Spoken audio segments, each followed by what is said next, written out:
Welcome to the Gaelan Trombley Show. You can find me on Facebook at Gaelan Trombley, on Instagram at Gaelan Trombley, and on YouTube at Gaelan Trombley. Spelling GAELANTROMBLEY. Enjoy the show.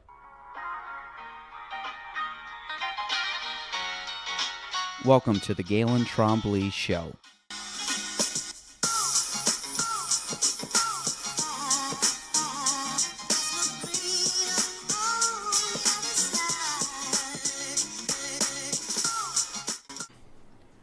Here we are, we live.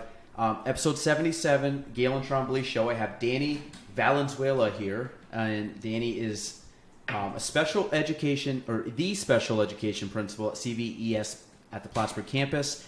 Yes, sir. Welcome, Danny. Thank you. Thank you for having me. You said that you've listened to snippets of the show, which is great. My last couple guests, it was funny. I think I had Jody Parks, and who was the other one? I think it was Matt. John Mulholland said he listened. I think he said he listened to a couple. Then Matt Boyer, and they're like, "No, I haven't listened to any." He said, "Well, at least you guys are honest." So, hopefully they bumped up the ratings, and you'll do the same. Yeah. But so, Danny, for anybody that does not know you, just kind of because we've had this conversation before. Mm-hmm.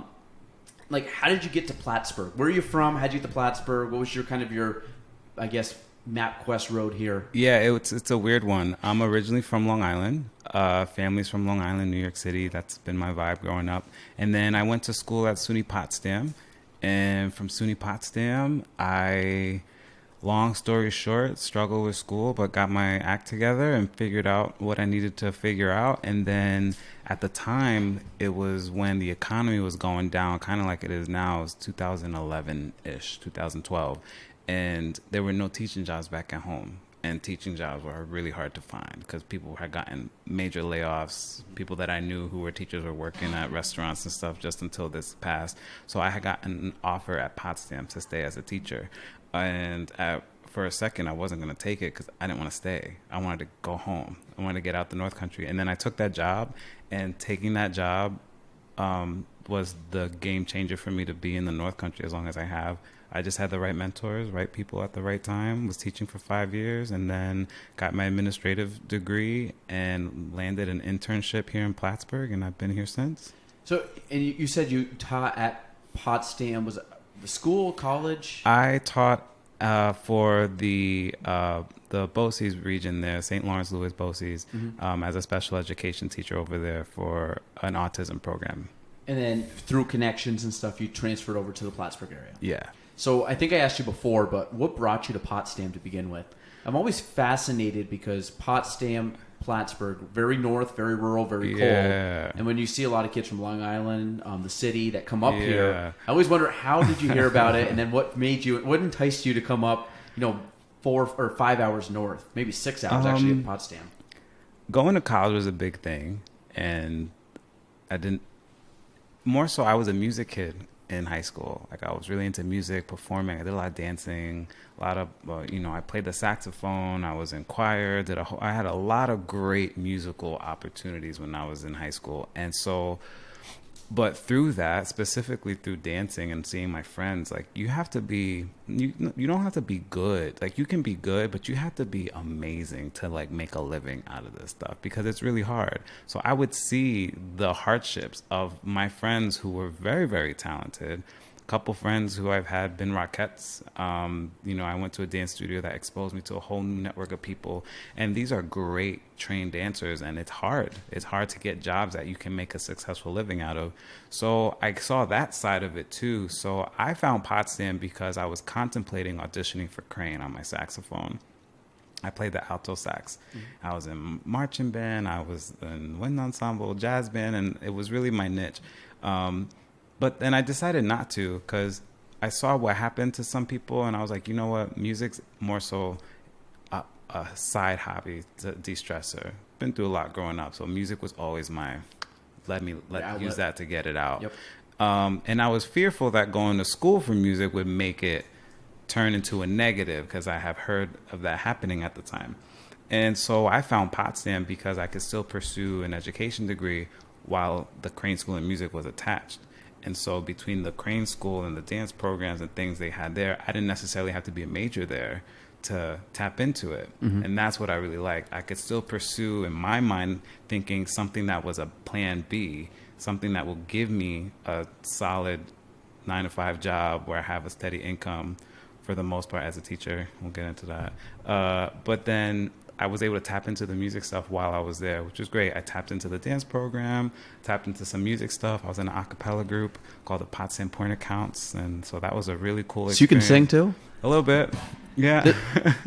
We might have you sing before we're off this. So I guess, okay, so you originally came kind of because the music had a time, because Potsdam I know is very musical. I came because of the attachment to music is what appealed me. And then when I came to visit, that was the game changer. I just really liked the vibe and the atmosphere. And I struggled with school, and I still kind of do, I guess.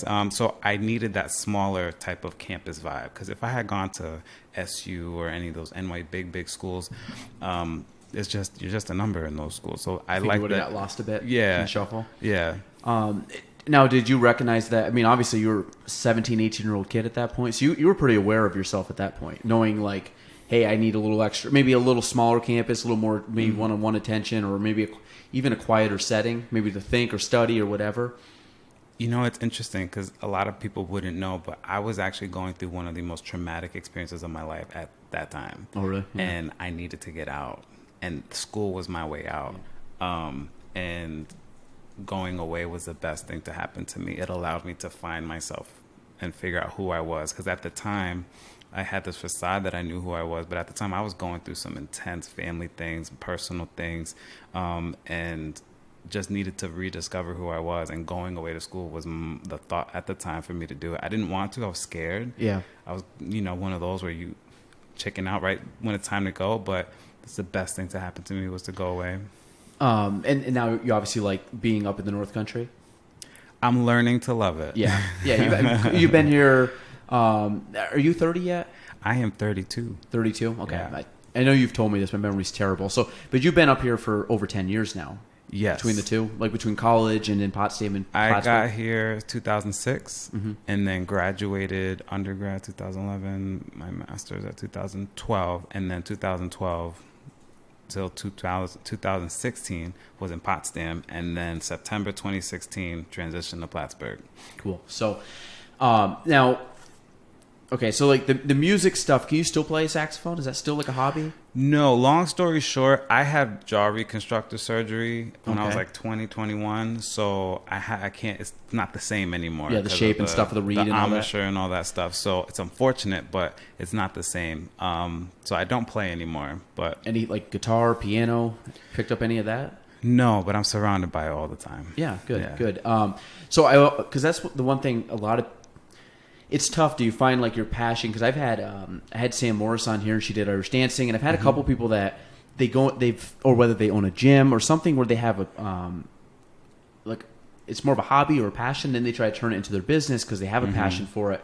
And then some people, they get burnt out from doing it, and that, like what you had just said, is do I go in for music? I love music, but do I want to use it as my career where I put a lot of focus on it, maybe not turn it to something that's not fun for me anymore, and then you use it as still kind of an escapism where I thought about that too in certain things that I've liked to do, would I want to make a career out of it? And you say you do until it is. Like, use golf. I love golf growing up. Like, I never put the time in. I was never a kid being like, I'm going to play professional golf or professional baseball or whatever the sport may be. I knew I never put enough time in, but then I think, would I actually love doing it if I knew I had to do it to make a living? And I think it would have took some of the fun out of it personally. And I don't know, maybe, I never, again, this is such a far off example. Yeah. I was never going to be that level, but it was one where you think as a kid or music, could that truly end up being something that you do from a hobby passion to being a career, and would you still have fun doing it? Yeah, I think you could, but it's a risky sacrifice. My sister is a really good singer. She was always known as the one in the family that had the voice. So I was just kind of like the tag along. And then later on, like, oh, you can sing too. But she was pursuing it for a little bit. And I was kind of like really invested in trying to help her. She was, doing the New York scene. And so it's a and I saw the amount of work and that she would have to put into just be noticed. Yeah. You and know? she was good. She was good. Yeah. One time she worked for Carnival Cruise as a singer. She had her small independent, she has a couple independent tracks that trying to link up with producers just to kind of see. Yeah. Yep. I signed her up for X Factor one year. We joke all the time. She's like, damn it, I could have been in Fifth Harmony. Yeah. Because she was, it was that year. So we went, so a lot of cool, but it's a sacrifice and it's hard. And you have to be really, really good. Not only do you have to be good, you have to have people with the money in their pockets to push you. So like, that's just a challenge. So for me, if anything, I've done, like people who know me up here, they're shocked when I tell them the things that I've done in my music lane, because I've done a lot of sporadic things, and it all encompasses and just helps you to be who you are. Like, and for me, it's, even though I don't tap into it as much, for the things that I'm wanting to do, which I've shared with you before, and what I'm working on and grinding on now long term, all those elements of the music, the performance side of things, is definitely helping me with those other things that I'm trying to do. Do you find that, because you're with kids a lot during the day, being a principal, and do you find, and again, what's the age group that you're with normally? So I'm in special education, and I work with kindergarten through 12th grade, and it can age up until 21. Legally, these kids are able to stay in school till 21. So, and it varies. So majority of the population I work with is the middle school, high school population. And then I have a kindergarten group. But I have a co-principal, so we share things. So I'm helping out with the elementary all the time, but it's the whole gamut. So do you find that taking a little bit of because everything builds on who you are, and tying this into my business, I've really thought over the last year, that meeting with, for me, clients, there is an element of, especially for listings, there's an element of presentation, like performance, where you wouldn't think so, but you have to really, it's kind of like taking a comic. You have to like read the crowd. And it's the same thing. You're reading a client and you deliver stuff differently in a different timing, in different ways. Do you find that performing, even though it was like music, do you find that it adds a level of crowd awareness, maybe, where even though you're dealing with students, but yeah, go into that. Absolutely. It just prepares you better to deal with, I call it people skills. And I have worked with people who don't have good people skills. Like they just don't know how to read a crowd or don't know how to read a situation. And then it affects how you deliver the message that you're trying to give them, whatever that is. So it definitely helps. It helps with understanding the crowd. It helps with how you control your nerves and not letting your nerves get the best of you, and learning how to use your nerves to help you. And it for me, it helped me become a better speaker. Like I'm not as nervous to speak in front of a large group of people. Because I've had these performance experiences where I'm in a massive crowd. Like I've auditioned, I've danced for people, and the way I started dancing, I was a late bloomer. Someone, my high school choreographer found me just in the high school group. She goes, you can pick up. Have you ever thought, like, you've never taken a dance class? I was like, no. She brought me to the dance studio. Everyone's in dance gear, and I'm in high tops, basketball shorts, and a Yankee fitted. Like, that totally stood out. But she's like, no, you could do this. And I'm like, you want me to spin 3 times? And so all those things, it just forced, in my case, it just really helped me to better do what I do now, What type of dance? It varied. I was more of a hip hop kind of, because that's how I started. I'm Latin, I'm Dominican, and so family parties is just very rhythmic. That's our culture. It's a lot of very festive and a lot of movement, hip shaking and all that type of stuff. But that's just natural to me because that's just what we grew up with. So hip hop, I was exposed to everything. I was exposed to some ballet, some tap and all that, but I started really, really late. And it was pretty evident, like, damn, if I had started when I was a kid, I'd have probably been a really, really good dancer. But that's how it happened. So your family and stuff, they're all just, like, again, you said culturally, it's just a great dancer. Like, I mean, your family, your friends, your cousins, everything like that, everybody just kind of has more rhythm than... My wife always jokes I have no rhythm, which I'm not a good dancer. Like any family barbecue, anything, it's just the music is on and it's Latin music, and you just grab your aunt, grab your cousin, grab your grandma. Like, you just dance. Yeah. Do you have you ever been back to you never actually lived in Dominican, right? No, I've never lived there. I was born here in the States, but do you visit? I visit a lot. And what's it like down there? I mean, pretty fun? It's fun. It's definitely a different culture down there. You know, very, very high poverty. Yeah. The government system down there is a mess. You know, it makes you not take things for granted. That's for sure. What's population roughly down there? Oof. Well, I mean, ballpark. We don't need an exact number. It'd be good if you look that off. I can't, but I can look it up on the like phone. I mean, probably over 1 million. Yeah, and we share the small portion of it with Haiti too. Yeah. You know, so but it's a different culture there, and you have to have tough skin. You have to have tough skin. Because you're just exposed to different things and just different way of living down there. It's I was kind of joking when I asked your last name, because I didn't know your last name, but Valenzuela, I said it just sounds like a baseball name, but Dominican Republic has a lot of. My favorite baseball player all time, Vladimir Guerrero. I don't know. You know him? Yeah. I got his bat over there signed. No way. He used to play. Oh yeah, that's dope. So that's you baseball guy or no? You said no. Yankees. Yeah, okay. Yankees. Yo, makes sense. I don't have a choice. Were you definitely? What borough were you from? In the city. In the city, most of my family were over in more so like Dykeman in Manhattan, and then in the Bronx, more close to I don't remember the borough, but it was really close to the Throgs Neck Bridge, but around that area. Okay, but you were definitely Bronx. Like that was okay. So, I like that. My wife likes the Yankees, so our son is like. He's going to be a Yankee fan unless the Expos come back, and then Dad's going to shift him over. But, Vladdy signed that in 2018 when he got inducted to the Hall of Fame. That's pretty You can see, like, kind of the down below. And love him. I mean, like, to me, I grew up watching the Expos. Absolutely love Montreal Expos, and they left in 2004. And I was a little guy at the time. And we would go, I knew everything about baseball. The moment they left, my interests just tanked. And a lot of it had to do with just that I couldn't see them, and I was kind of like a depressed kid. I never got on the Washington Nationals train. Yeah. Like they won it last year. Still, to me, doesn't feel like the Expos won it. It was like it was like a totally different franchise. So even though they were the same franchise, Expos turned into them. But like my prime was Sammy Sosa, Mark McGwire, like when they were battling the 98 season the home runs like that. I remember that. Like, well, Sammy's a Dominican Republic, right? Yes, he is. And then Derek Jeter and A-Rod, like that whole clique. That was like my prime time when I was super, super into it. Yeah, same thing. 98, I used to watch. I remember just watching games, and you would watch either the Cardinals or the Cubs to watch those guys hit home runs.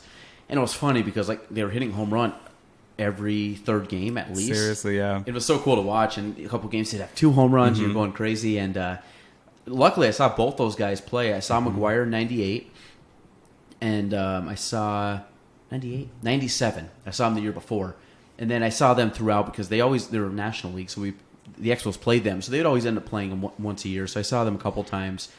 I actually saw Sammy Sosa. My clearest memory of Sammy Sosa.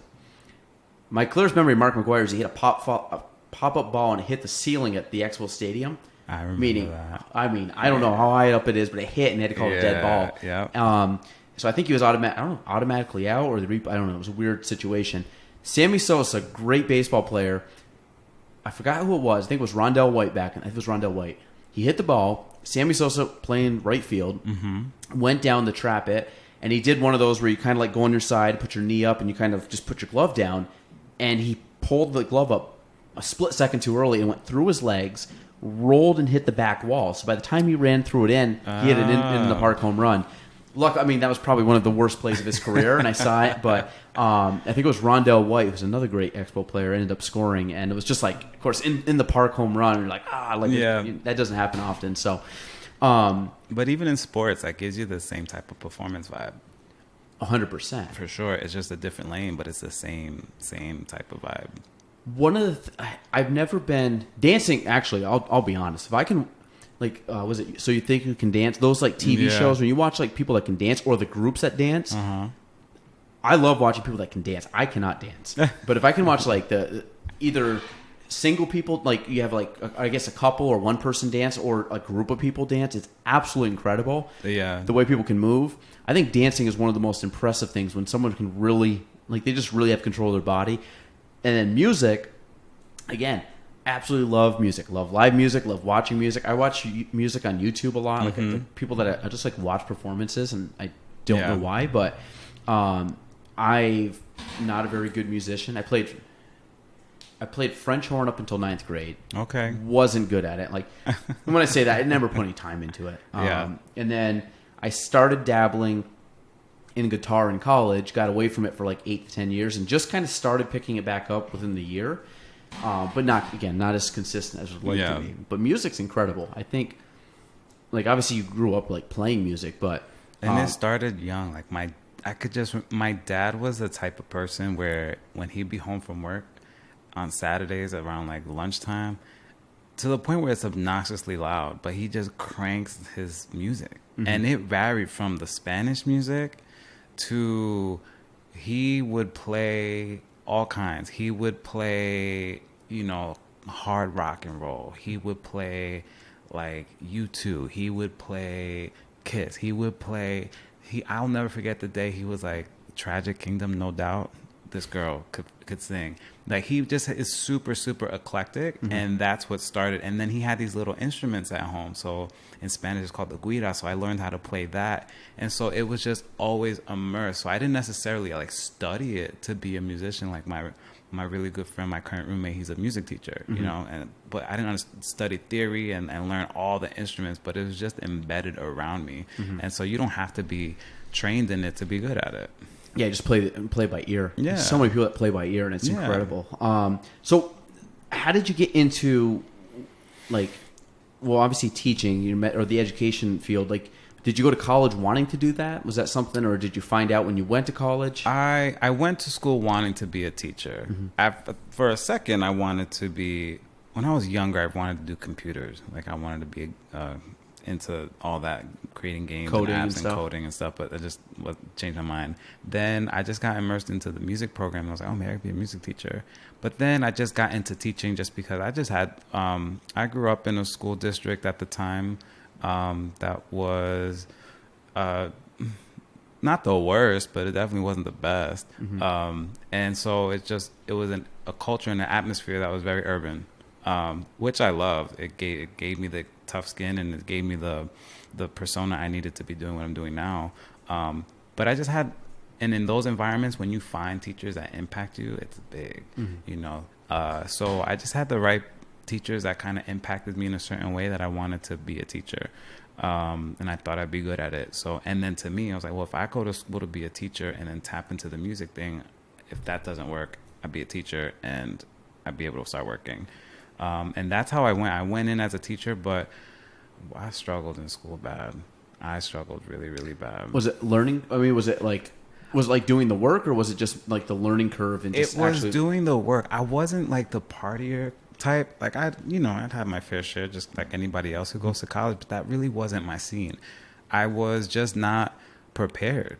And that's what made me want to go into teaching, was like, clearly I wasn't ready for college, but everybody says that's the way you have to go. That's the next step. That's the next step. But I just wasn't ready. So I didn't know how to study. Like I didn't know what retaining information, studying, and like putting it out without it being so guided to me at the time. So I just really struggled with that. My first semester, Jesus, if you look at my transcript, I like never want to show that to anyone.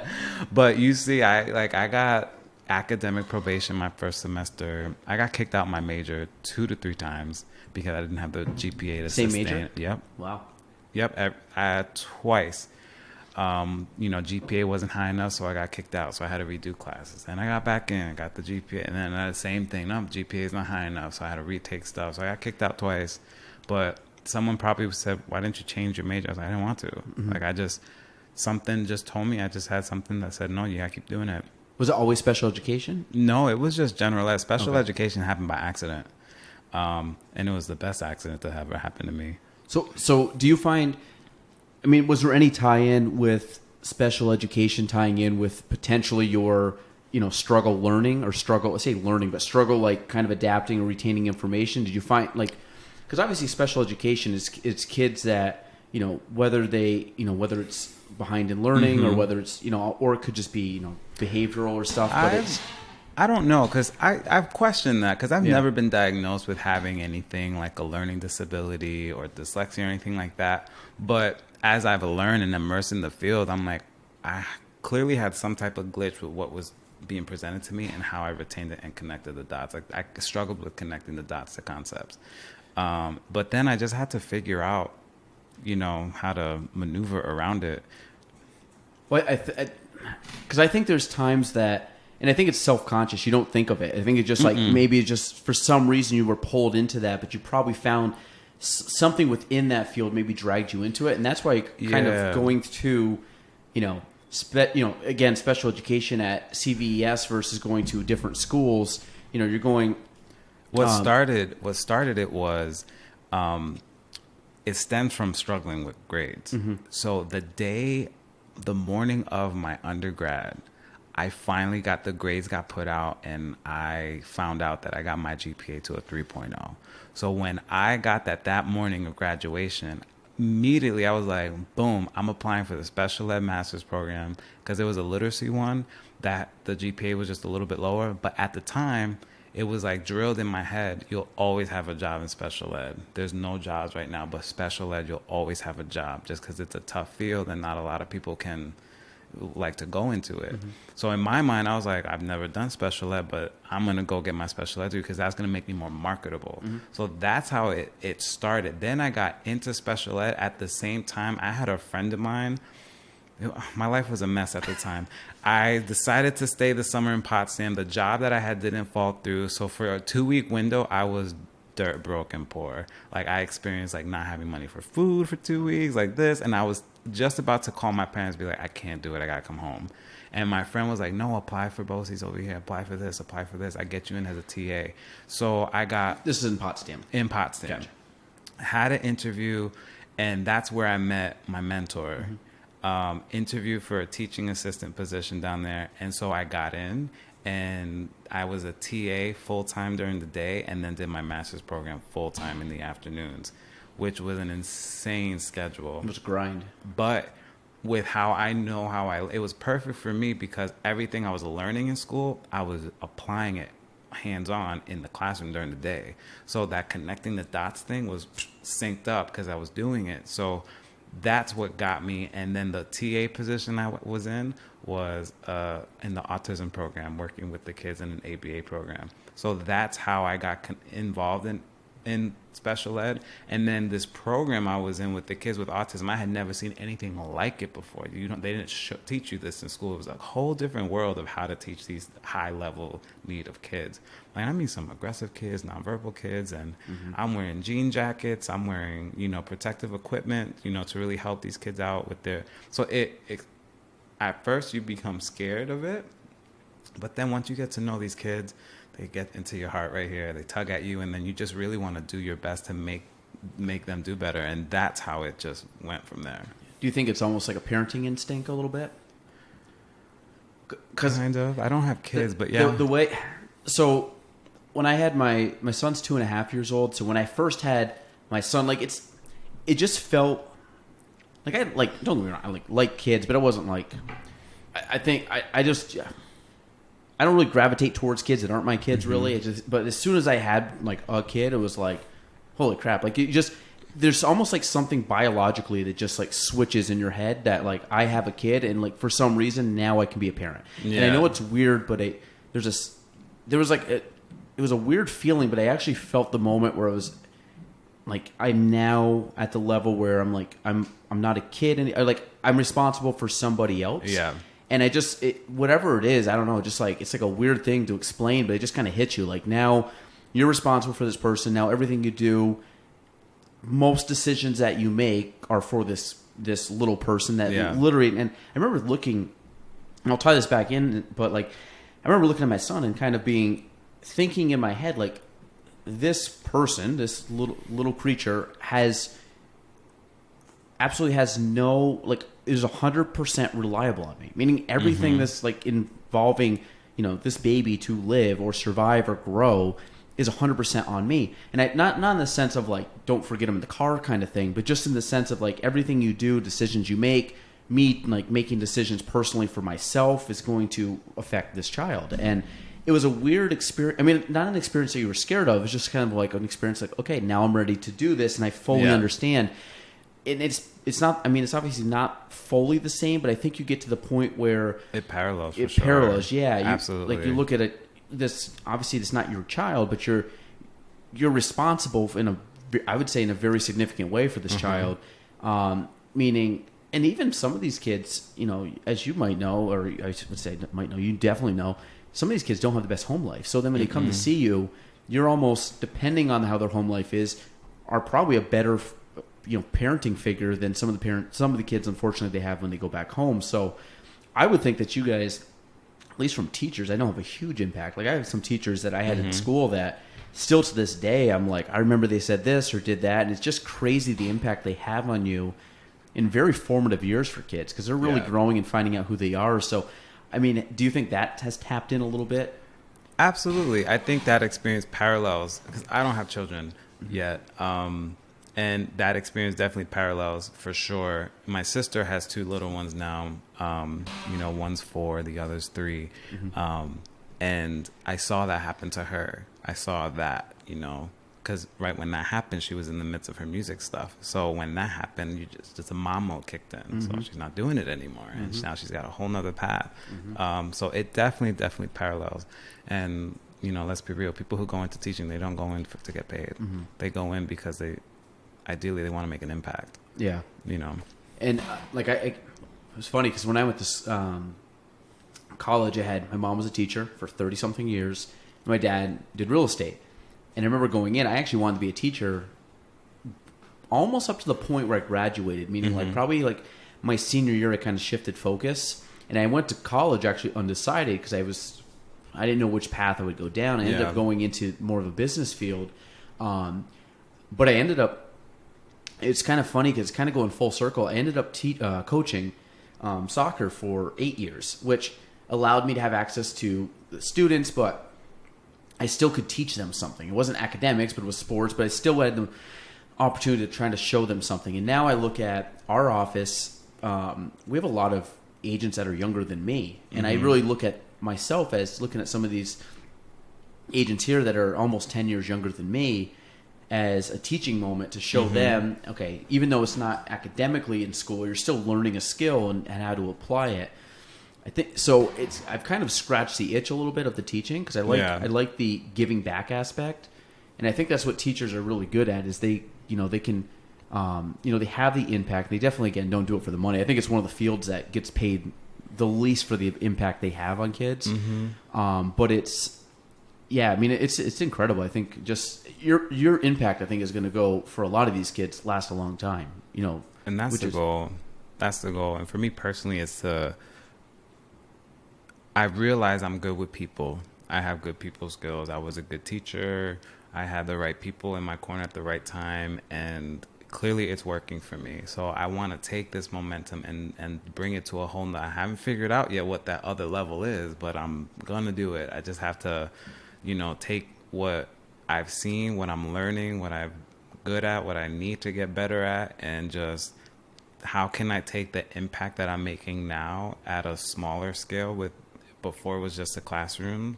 Now it's an entire division of a school. And how can I grow that impact to an even bigger platform to make some type of change? Because so we talked when? Probably back a couple months ago. Was it this year? I mean, it was definitely before COVID. Was it the winter of this year? Yeah, it was in the winter. It was in the winter. I want to say it was right before the new year. Okay, I was going to say, I thought it was just at the end of last year. And I remember you had spoken about using the impact of, because I'm curious to see when did you start thinking that? Because you're 32 now, you've been basically in the education industry for a solid 10 years. When did you start thinking, I want to go from my everyday job, going to work, teaching, leaving, 9 to 5 or whatever that might be, or 8 to 4, to now I want to impact more and go more and more and more. Yeah. Because you had mentioned that. What was the spark for that, you think? When did that happen? Where do you think you are maybe on that timeline of what you want to accomplish? I think for me personally, it started when I was a kid. I had this huge epiphany last year. I had a major life epiphany, which was understanding why I did why am I so eager to do so well? And it stemmed from childhood things, you know, wanting to prove to my parents that they, you know, you got a good kid. So it stems from there. And then I've always been the type, once I figured out my stuff with school and realized that I was good at it and can figure out how to study and do what I needed to do, then once I get like stagnant, I itch for something else, and I'm not the type to stay there and get comfortable. When I get comfortable, that's when things start to go awry. Like I'm recently having that epiphany now. I've been in this for 4 years now, and I need something else to kind of shake up what I'm doing, and COVID has definitely forced me to do that. Think about it. For what I'm trying to do, what I like to see myself doing, what started it was in Potsdam, the director of special education at the time, he saw something in me. He liked what I was doing. He liked what I was exposed to. And he just took the time, extra attention to detail with me, and just said, hey, I want you to do some presentations for me. He brought me to Trinidad. And Tobago. I did a workshop at a special ed school in Trinidad. Tobago. That's South. Is it Central It's in the America? Caribbean. Yeah. Okay. In the Caribbean. And, you know, I went and I did a all-day professional development workshop, but he helped me. He helped me take what I have always seen people do, and now I'm going to do it, and he kind of helped finesse it for me. And then he helped me again 2 years later when I first came to Plattsburgh. That first year I was here, that February, he brought me back to Trinidad for this huge, it's the International Conference of Inclusion at the time down there, and I did a 3-hour workshop. I did 2 of them while I was there. And he prepped me, and at that time I was better at the public speaking thing because I had gotten a taste of it before, and then just start to, you know, with going to school. And since then I have had an itch. That's what gave me the taste of it, and I wanted more. And then my need to want more then led me to realize I think this is the lane I need to go in. So then you just start paying attention to things differently. So now when guest speakers or we have people come at conferences, like you don't just listen to the content. And now I'm like, okay, how's his PowerPoint? Like he's got a book out. How long did it take him to write that book? Who published that book for him? What's his social media page like? What's this? What's that? You just start looking at things differently. And not everybody does that, but for me, that's what I started to pay attention to. And then there's a few people that I saw that I really liked, but I'm like, I could do the same thing, but better. I just don't know how to. I got to learn how to. And then you just start following, tapping into people, and then I've always been like that. Once I'm into something, I need something else. For me, once I was a teacher, something else was get your admin degree. But now that at the time, I never thought. It changes when you do something you never thought that you could, because then it opens the door like, well, wait a minute. I never thought I could do this. Well, damn, now that I'm here, what else can I do? Because I never thought I would do something like this. I'd had this like low self-esteem for a really long time. So for me to be doing what I'm doing now, if you'd have met me 10 years ago, I guarantee you would have never thought that this is what I'd be doing. Never. So now that door has opened, I'm like, well, what other doors can I open now? I can do it. So it's also that self-confidence piece. So everything you just said, this is why I'm kind of want to ask you about it. Everything you just said parallels everything I've done. We're very similar. We're almost the same age. I think we had, and this is when we talked last year. This is why like a lot of stuff you said clicked with me. You know, we kind of didn't know what we wanted to do. We got into our field. We did our field, whatever. And like you said, 5 years ago, 10 years ago, you had was a totally different person. I was the same way. And I found that I've had to take 10 years to learn because you need the experience, you need the ups and downs, you need the revelations and the ahas and like, oh, wow, okay, now I understand what I'm doing. I mean, I was kind of like you. Like you got into special education because it was more marketable to get a job. I got into real estate because I didn't want to work at my ice cream stand job because I didn't want to be stuck inside when it was nice out in the summer. I wanted to make my own schedule. And then I'm like, well, I can work less time and make more money at the time as a college kid doing real estate. So neither of us really got in for like a bigger purpose. It was just more of like how to make ends meet at a young age. And then, which is like, it took me, I just had this conversation an hour and a half ago with Hannah here. I brought up all my production level with sales, and I'm like, listen, Hannah, I've had one dip in 10 years, meaning every year I've sold more. It was 2015. I dipped slightly, not much, but slightly. And then it kind of lit a fire in me. I'm like, that's not who I am. Like, I'm not someone to just coast and get worse. Like, I'm always like you. Like, what's the next step? What can I expand and do and grow and everything? So since 2016 to now, so you're talking 5 years, I was just like, okay, now we're going to buckle up and go. Yeah. And I've gone like this. Part of that was kind of what you said. I finally switched to, like, I'm going to start acting like myself. You flip your lens. Yes, exactly. Yeah. Good wording. Yes, flip my lens, and I was very I was putting, I say parameters. I was like boxing myself in, and I was boxing myself in personality and the way I was, my confidence level, like you said. Some of this, my confidence had to grow just naturally because of experience and years and finally growing up. And I think the funny thing is I correlate to 25. 25 is when your brain fully develops. And I found that really at 25, my mind just like got more clear. And I don't know if it's really true. I just kind of just like bro science on it. But it's the idea that things started to align at 25 for me, like mentally, like vision wise. And then everything I've done up to this point over the last 4 or 5 years, I've been following pretty much my like North Star, basically what I'm kind of visualizing going forward over the next handful of years, and things are starting to happen as I'm kind of as I was envisioning it, but even quicker. Yeah. And then a couple years ago, I went from, just like you said, I'm doing better. I'm personally getting better. And I realize I'm getting better, and I'm realizing I have, I realize that I'm lucky to do what I'm doing, be in the mindset I'm doing, learning the skills, or at least, recognizing an opportunity in front of me and learning from it, and having the awareness to learn stuff. Yeah, which is what sounds like it's happening to you. Mm-hmm.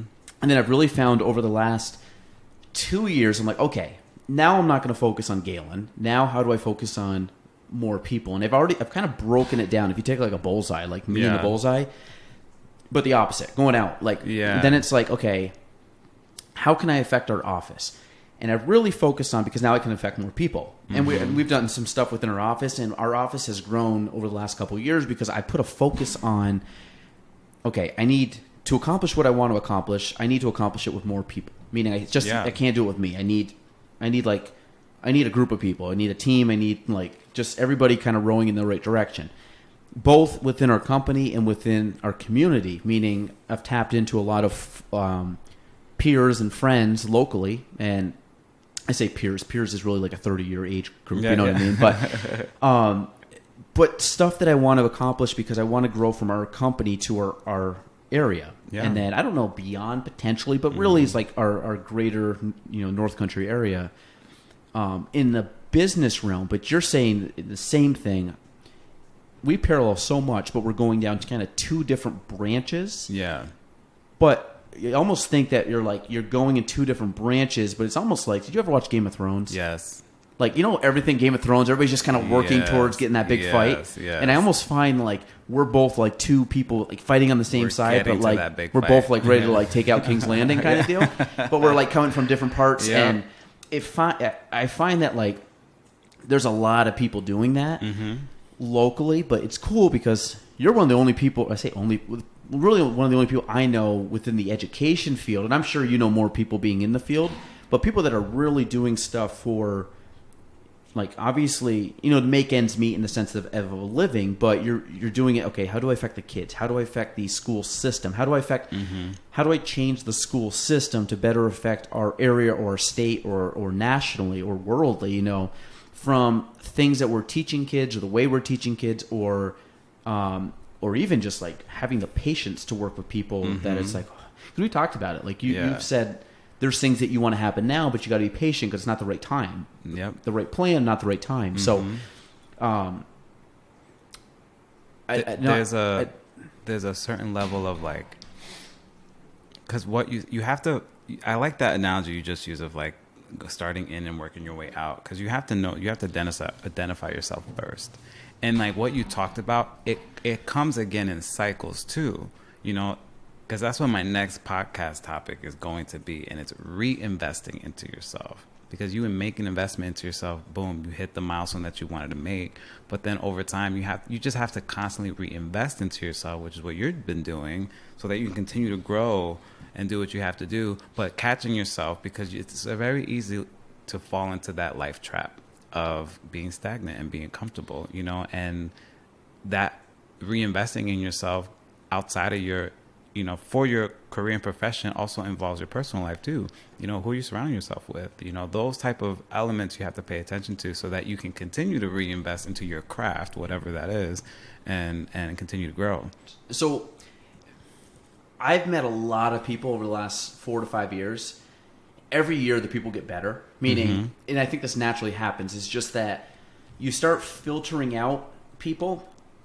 Not, and I don't say in a bad way. It's just you align better with certain people. And I think at times people come into your life that are very similar to you. It's kind of like the reticular activator. You're looking for, I'm a very positive person, upbeat person. I'm very optimistic on a lot of things. And I find that naturally I'm attracted to people that are like that and vice versa. And you end up kind of like picking each other out of a crowd when you don't know it yet. But whatever it is, it could be... I don't even know if it's like a sixth sense. You almost feel it from somebody, even though you can't pinpoint it. But you're like, I like. That was when you talked to me. I'm like, I like this kid. I like this guy because it's the idea that like stuff you were saying was like really tapping on the same things that I'm always thinking of in the back of my head, and it's like So I always enjoy talking to people that you can tell they have a passion for something bigger than themselves, but also I just like the idea of just betterment, like you're just and it doesn't mean you have to move mountains, but it's like every day you just get a little bit better and like 1% better. Or it's a vibe. Like I use the word vibes all the time, and so when you walk into a room, you know the type of people you're drawn to. There's a vibe, there's an energy that they have, and it's not always looks, you know. There's just a presence that they have, and you can feel it. You know, I've learned that sometimes I have that. I'm learning when I walk into certain rooms, I have a bit of a presence now that maybe I had it before, I just didn't know, but I'm starting to pay attention to it. So now that I can pay attention to it, now I'm going to use it the way that I need to use it. But there's a certain vibe and energy that you find that you attract yourself with. And I'm currently, 32. I'm currently realizing a lot of transitions are happening around my inner circle of really, really close friends. A lot of folks are having kids. A lot of folks are this. And, I'm having combos like, you gotta switch up who you're hanging out with, It's hard. It might not be maybe challenging. But if this is what you're trying to do, you got to surround yourself with people that are going to help you to get there. But it's definitely a vibe. I use that word all the time because to me, it's, when you're in a bad mood, you give off that vibe. And when you're in a bad mood all the time, people don't want to be around you. And if you are in a bad mood all the time, the type of people you're going to attract are the people that are going to keep you in that bad mood all the time. And then it's a ripple effect of things that's going to happen. So it's very cliche. You get what you put out, but it's so true. If you come into a space, everyone's entitled to have their off moments for sure. But if you have a certain vibe and energy you put out, you're going to get that back. I mean, I definitely have like negative moments, but they're not as frequent. At least I don't recognize them as frequent. And I was talking to I think it was when Anna was on a couple weeks ago. I have a weird like, we talk about like self-awareness of your like the way you act and things. Like I can almost look down on my life and be almost like I'm watching as like a spectator of my life, which is weird because you're in your life, but then I can also almost like step away from myself and I say critique, but like, oh, I do that all the time. Like, I'm my own Dr. Phil. Yeah, is that it's weird. It's a weird thing, but it's almost like I can pinpoint. I'm like, you made a dumb decision there. Like, fix that, change this, or hey, your attitude was bad. And there's a lot of times I'm almost coaching myself from like almost like a third person distant, where I'm like looking down and being like assessing the situation, but putting me as a character in that situation and saying, okay, you got to do this or that, or that you could have handled it a better way. So essentially what you're doing, like when you're teaching, you want to teach kids how to self-reflect. You want to teach kids how to do things within themselves and have that inner self to make decisions and help motivate and have that inner motivation. And that's essentially what you have, is you have a self-awareness that allows you to remove yourself from a situation, look at it because I do the same thing. If anything, my family and friends would be like, stop Dr. Phil me, I didn't pay for a life coach today. I'm like, good, because I should start charging, but it's those type of things that's what it is. You just are, you have that. I have it too. It's weird, but you, I mean, when you're doing it, right? Like absolutely. Yeah, it's weird. I totally do. My friends would tell me, stop it, but all right, you're right. You didn't ask for a life coach right now. You didn't ask for counseling, and I don't even realize I'm doing it. I've watched certain things and I've saved certain things even for myself. When I'm in a moment, I go back to certain things that I remember. Like there's one video in particular that I will always watch when I'm having a moment. And it's Oprah, but I watch it all the time. But I watch certain things, so I started with a TV show. It's called Iyanla Fix My Life. And it's a TV show. What is it? It's called Iyanla. That's her name. Iyanla? Iyanla, okay. Yeah. And she is a therapist, but the way she goes into some really deep issues, and the way she would go into these deep-rooted issues and then bring them to the forefront to help people like really touch on it and to better and I mean crazy situations. But I would watch how for some reason that show appealed to me, and I think it's because I had a lot of things growing up that were just really hard, so it forced me to be like, oh, I can use that concept within myself. Well, I'm having issues here. I've had issues with, this. And so I've learned through that. And you just do your own self-work. I did a lot of my own self-work. To get through those things that were holding me down, realizing I'm a classic case. I present strong-minded but I'm a gushy mess on the inside. But I had to figure out, why is that, And so the one video in particular that I always refer to, and it's Oprah, and she was doing an interview, like sitting down on a couch. She's got big curly hair, and she's just talking about her life situation. But the biggest message I got out of it was, there is no mistakes. A mistake is meant to remind you to get onto a different lane, to bump you back on track. But your life is still going to that one end goal. No matter which lane you're in, your life is still moving in this direction. So the message I got out of it was, when you're feeling flustered or when you're feeling overwhelmed, like when you're feeling like, and I just had this feeling not that long ago, and I watched that video again. This was like 3 weeks ago. I watched the video again. But when you're feeling like that, that's the sign. That's your cue. Pay attention to it. And that's the problem. People don't pay attention to the cues that are around them to make them be like, hey, wait a minute, I got to make a change. Mm-hmm. And that's the hard part for people to do. But that self-work, inner work, whatever that is for folks, is game-changing. And for me, it's been very helpful because it's allowed me to have the confidence that I have, even when I'm not feeling confident, to have, perform in a way where I have the confidence to continue to do the job that I want to do and maintain good relationships with people. Because that's the other big thing. I have this big message to people, and it's really cool. I'm now in a position where I'm telling younger kids what to do that, it's just, you have these moments where I'm like, aha moments, like, wow, I'm doing what was done to me. Do you find that you're becoming the voice or the mentor that you wish you had at their age a little bit? Yeah, I think so. Because I had it, thankfully. I had the mentors, at the right time. But I'm definitely doing what they did to me, but my version of that to other people. One thing I talk about all the time is, especially in your professional setting, like, you never want to leave a bad taste in anybody's mouth, no matter what the interaction is, no matter what it looks like, even if it's just a hi and bye, or you have this, or especially when you disagree on something.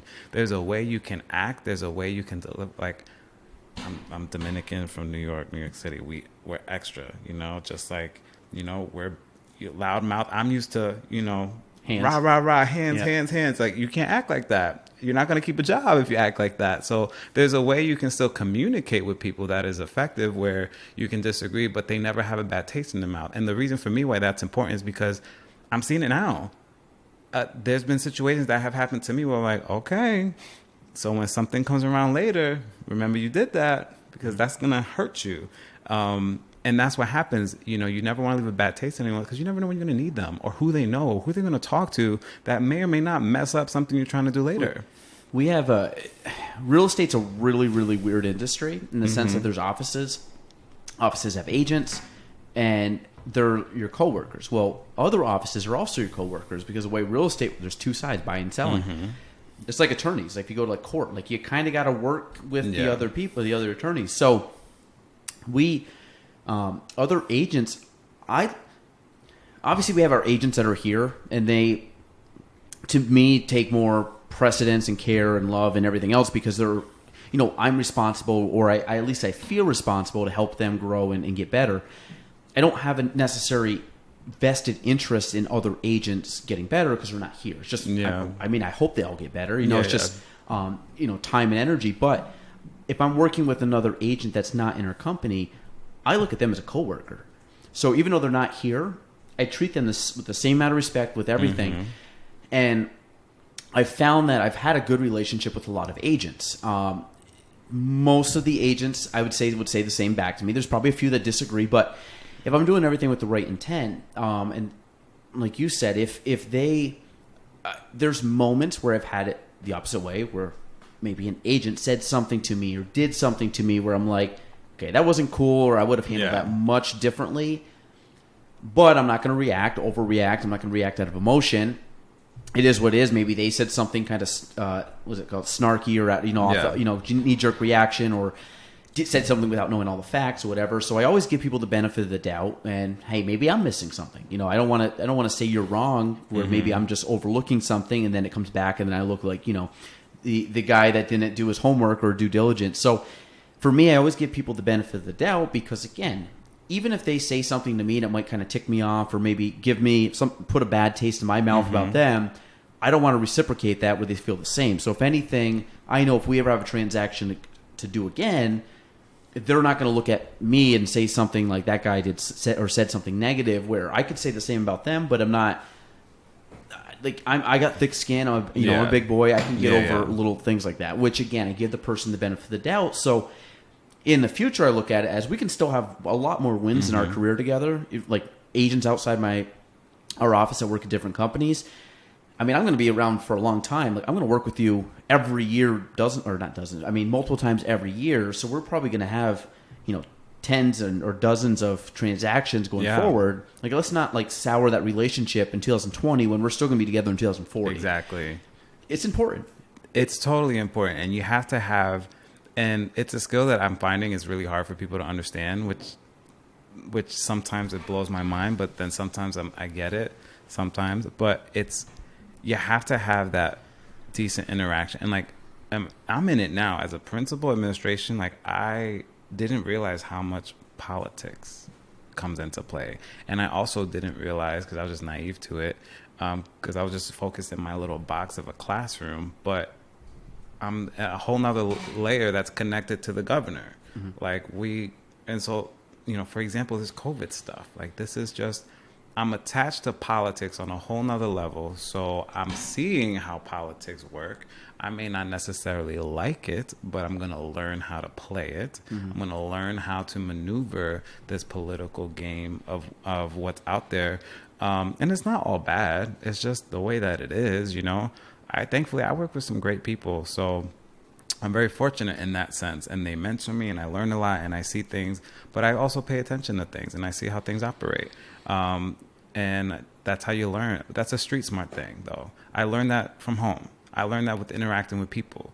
I know when, okay, I'm not going to say nothing right now, but I'm just put that in my back pocket and pay attention, because something's going to come around later, and then karma's going to do its thing. And I don't have to do anything. And guess what? I didn't react in a way that made me look like I was crazy. I didn't say nothing, do anything I didn't put my hands on anybody. Like, the energy that was put out came back and did what it needed to do. I'm such a believer in karma that anytime I see someone that this happens, and there's a few people out there that they act in a certain way, and I won't say a word, and I don't say a thing, and same like you said, I'm just going to tuck that away, because I know what happened. I'll forgive, but I don't forget, kind of thing. Like, I know what happened. I remember it. I have a very good.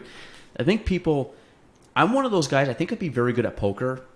Yeah. Because some people probably don't think I know stuff, and I'm very aware, and I know a lot of what's going on, even though I may not say it. Yeah.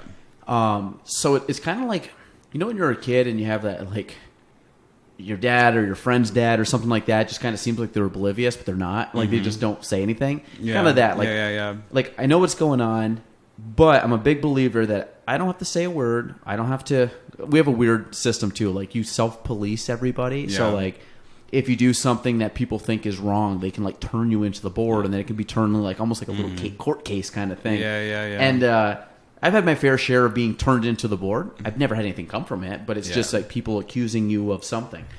And it's always funny because, like you said, it's kind of like a political thing. It's kind of they accuse without knowing or doing their homework or getting all their facts straight. Yeah. But what happens is okay, I'll forgive you. But I know you did it, and I'm not going to say anything. I'm not going to turn you in when you did, because there's agents I've seen that have done stuff, and I'm like, okay, they can't do that, but I'm not in the business of tattletale, and I'm in the business that I'm like, if they're doing something that's shady or not with the right intent, karma is a real thing that will come back to bite them. And I don't really, like you said, I don't have to be the one that starts their demise. They kind of just self implode. Yeah, and I'm just kind of there for the ride. So when they self implode, it's kind of like Mario Kart. Someone hit, you're just going to get hit with a shell one day, and I'm just going to pass you. Every time I just saw it happen the other day, and I'm like, I saw that coming, and I don't have to do anything. Yep. It takes care of itself, yeah. Because you have to understand, and it goes back into like what I'm trying to do is, like you're a brand,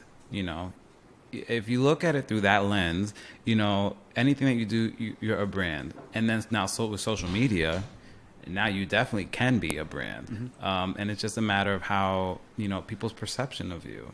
And that's it. People's perception of you. That's the key word. People don't need to know who you are anymore, which is unfortunate. It's a perception that can make or break you depending on how you operate. So two things with that. I'm very active on social media for my business and everything else, but I do look at it as, it's brand or reputation. It's your reputation. I mean, at the end of the day, brand's the buzzword, but you're right. It's, if you post something or say something or do something and it's going to paint me in a negative light, I don't do it. Now, when I say that, I don't say that with, then you're not telling your full story. You're just telling one side. You're not acting how you really are. It's like, no, the stuff I put out is like me every day. Like, I think I have a very authentic page. Like, you're seeing me, like, I would think that if you saw me like if you saw me here, if you saw me at anywhere, you're going to be like, that's the same vibe. Like, he doesn't put on a persona when he's with clients versus when he's with his friends. And that's something that I did early in my career, because I thought I had to like draw a line between my personal and professional business. Because 10 years ago was way different than it is now. Yeah. And now, I mean, Instagram wasn't around. No. Nobody had a Facebook page. No. Like, this was way old school. And I was the one that really, I think, I don't say, was I the first person with a Facebook page? I don't know. I'm the first one that actually utilized the Facebook page and utilized an Instagram page. Like, I would think at where it should be. It's because we're the generation that grew up with it. We're the last of the old way, and we grew up with the technology as it is, where these kids now have it. I say all the time when I'm doing speeches and stuff in schools, we're the last of that generation. I would say like the 25 to 35-year-old is kind of you get that grouping, and maybe even probably high 20s to maybe like 40 is kind of that range. And because we didn't grow up. I had a cell phone.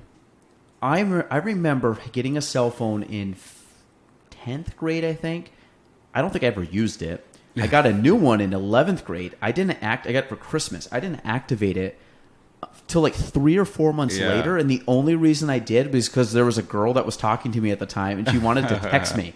And I was like, I guess I'll put my phone on, because I didn't need it. And then I learned how to text watching American Idol because I wanted to vote for Kelly Clarkson. That was how I learned how to text message. That's amazing, And that's how like it just has grown. Facebook started out with just college kids. You needed to have a college email account to have a Facebook, and now it's just. Well, so I got.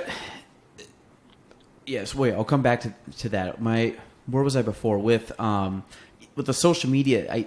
I take a responsibility with my social media account now because, and again, I don't have thousands of followers, and I'm not an influencer. I would say I'm a local, like I wouldn't even say local, like a locally small niche influencer. like very small, like not a lot of people, but the people that follow me, I think would look at my page and have some type of connection to it. And I have other friends that are like, to me, it would be like an influencer in my small circle. Yeah. So I think about that kind of like a very small level. But I still take that as, responsibility, because I don't want to put something out where, and again, it's not that I really don't self-assess my social media a lot, because again, it's authentically who I am. Like I act a certain way. I'm overly positive. I'm one of those people. I'm very accepting of a lot of people.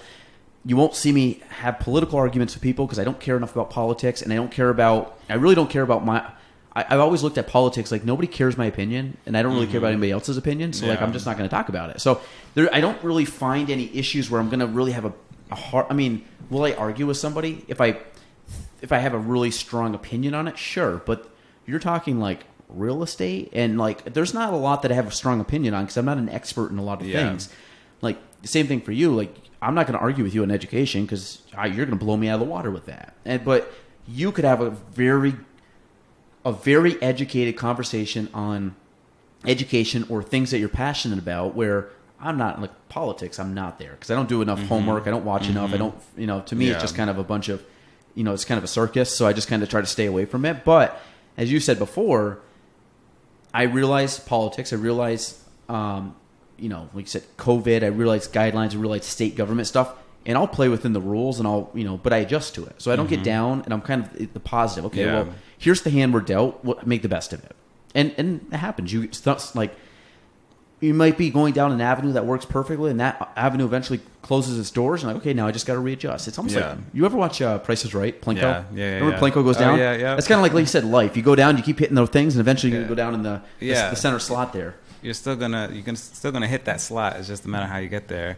I'm grown with social media. I'm still trying to not figure out, but I'm very passionate. Sometimes too passionate, and I've learned to. I've seen some of your rants on there. I've learned to. I shouldn't have did that. Shouldn't have said that. But I just get really, really passionate, and just because I'm just passionate about what I do, and the lack of things that are happening, and the lack of support and appreciation and resources, and like I'm a big advocate for the change that I want to see and put some light to it. But I still have myself. I have to control myself from time to time because I get a little too carried away. But you learn how to navigate that. And thankfully, I've encountered people in the network of people that I'm in.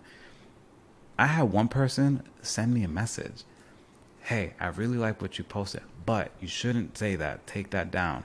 This person has a huge following, got a book out, does all this stuff, blah, blah, blah. And he took it. I did his podcast a couple of weeks prior to that. But he took it upon himself to send me the message to kind of still coach me and be like, I know what you're trying to do. Don't do this. I've been there. It's not going to work for you. Oh, we seem like you're saying the right thing, but it's kind of the wrong way or wrong timing. Yeah, I just dropped some bomb words that I shouldn't have said. And just because I was just really passionate about something. He goes, when you said that, it just took away your message. So I'm still getting that coaching. I'm still getting that, and I'm still finessing it. But I'm an educator. I'm an educator first, and I tell that to people all the time. And even as I see myself moving up in the field of education, like that's where I started. I started because it's a big deal for me. Like it's a huge deal for me to have what I have, because I'm in an area that's predominantly white, that is predominantly red for the most part, depending. From what I've seen anyway. And I've been given an opportunity, and that's the word. Opportunity has been given to me, and I had to take it, because opportunities that came my way do not come to people where I'm from the way that it has come to me. And that word opportunity is huge for me, because that's my big advocacy is, to get on the equal playing field, to get on the same, to have a voice at the table. The Black Lives Matter movement, and the riots that were happening just a few weeks ago, it came up at our admin convo, and I was able to have a voice at the table I was the only person of color, and I blend in pretty well, because I'm not, you have to really know me to know. But I was able to put that perspective to help folks understand certain things a little bit better without getting too nitty gritty. But just that concept in itself, I have a voice at the table. I have to model. I have a responsibility from where I come from and where my family comes from, and not just from New York, from the Dominican Republic, and that whole way of living down there. I feel I have an obligation to model and be an example. Like, you can get yourself in a position where you can have a voice at the table. And then when you're there, you have an ethical responsibility to do the right thing. It may not always be easy, but you have to do the right thing. Yeah, the Black Lives Matters campaign, I thought it was great. You know what I mean? It's needed. It was, I think, done as a entire, like, a unit of people, or a group, like I would say a very large percentage of really the world, because it started to go out more from the national to the global level. I think was important. And the way I looked at it, again, we're not a very majority, like you said, majority white. It's not a very diverse area. Again, I grew up, people of color in my school, not many. I would say, if you really had to look, maybe 1%. And that was probably par for the course. The city school district, Plattsburgh, had, I think a little bit more. But, I always just grew up accepting people, who they are. Like, to me, I don't think twice about it. It's not one where I look at, someone who's black and think any different or less of them or anything. I just like people. I think it's kind of cool. I love culture. That's why I was asking, like, Dominican Republic. I like it, like the music, like, I love all that stuff.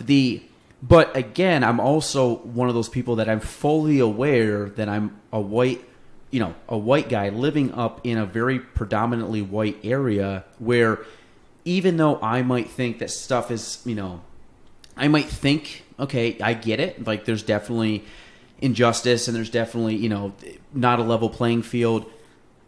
I'll be honest, it's never really affected me. So a lot of the stuff, like, I spent a lot of that time, I was off social media, not from a standpoint of, I was off social media from a posting perspective, not from a consuming perspective. I watched a lot of videos. I read a lot of captions, both good and bad, but it really was eye-opening to hear, because again, I want to say naive to it, but I'm not exposed to it where I see it on a first-hand basis, or even see it where it really pops up and it affects me, and it's kind of one where I'm just kind of an overly positive person. I try not to look at negatives, but I know negatives exist. So it was a good eye opener to look at. And it wasn't just because perfect example when they talk about real estate. I don't know I'm going to have this timeline off a little bit, dates off, and all this stuff. Again, I'm not it's all photographic memory, but there was a certain point in time in our history that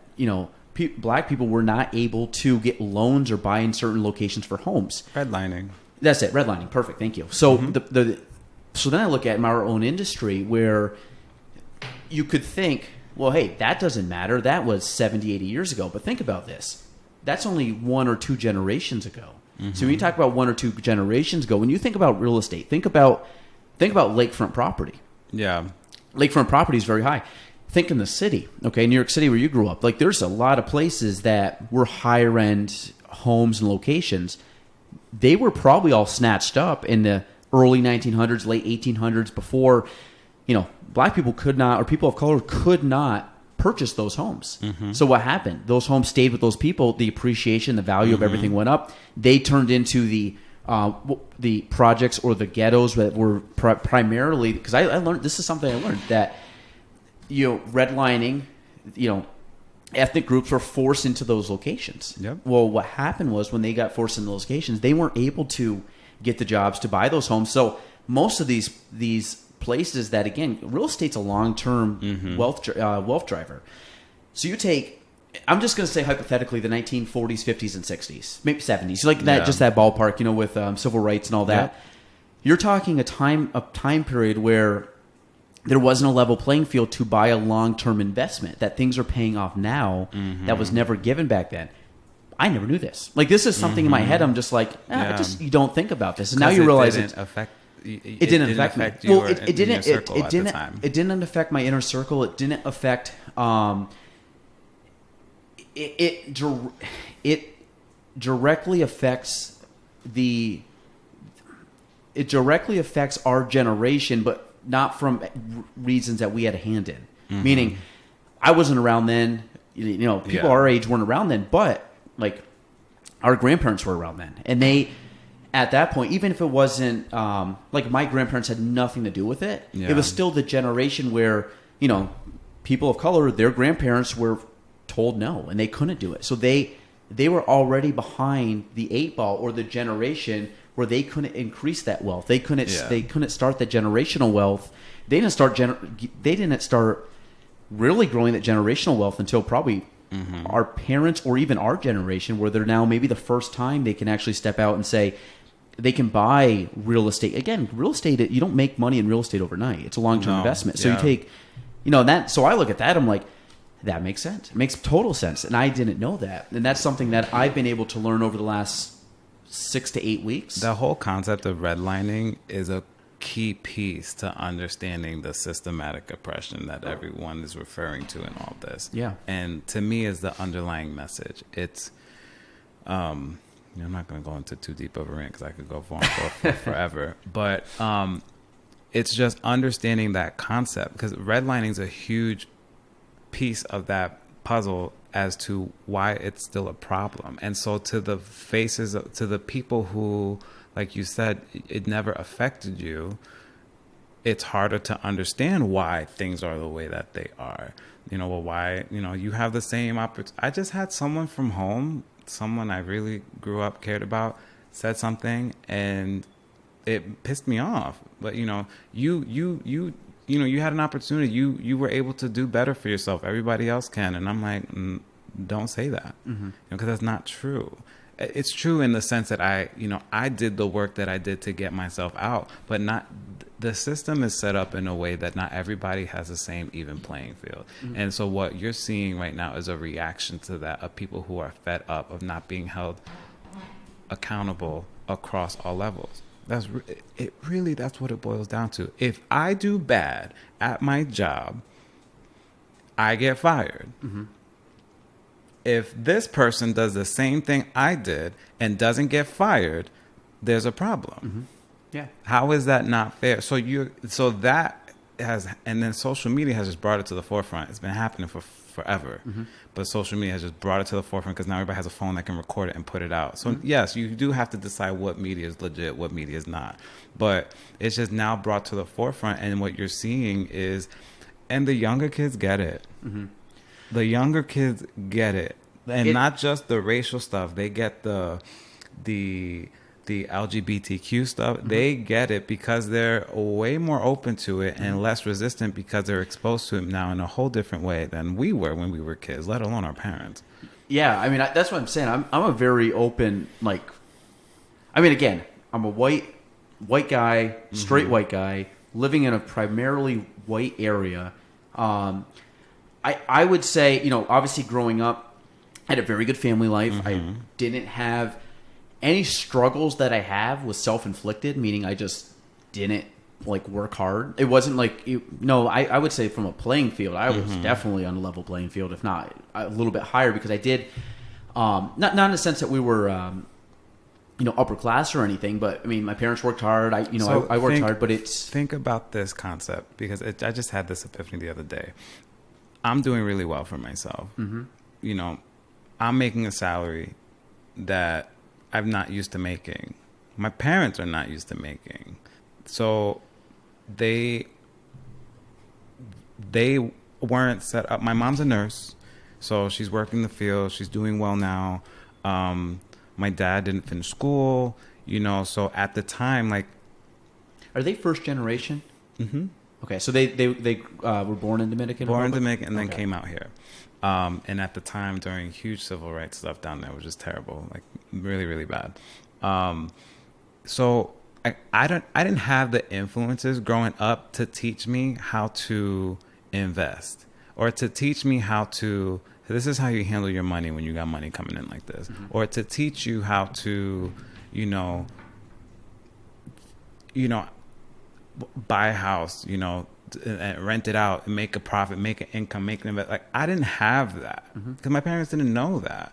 So because they never had that opportunity. Whereas someone else who has had the opportunity, let's say their parent owns a bunch of restaurants or they own businesses and stuff like that. So you're immersed in a situation where you are seeing and you're learning, and you could potentially, for the most part, you're seeing how your parents are navigating and seeing that, and you're learning. That's how people take over family businesses, and it goes from there. So in my case, I didn't have that. So I'm learning how to navigate. Let's just talk money. I'm learning how to navigate the money that's coming in my way, and I haven't figured it out yet because I don't.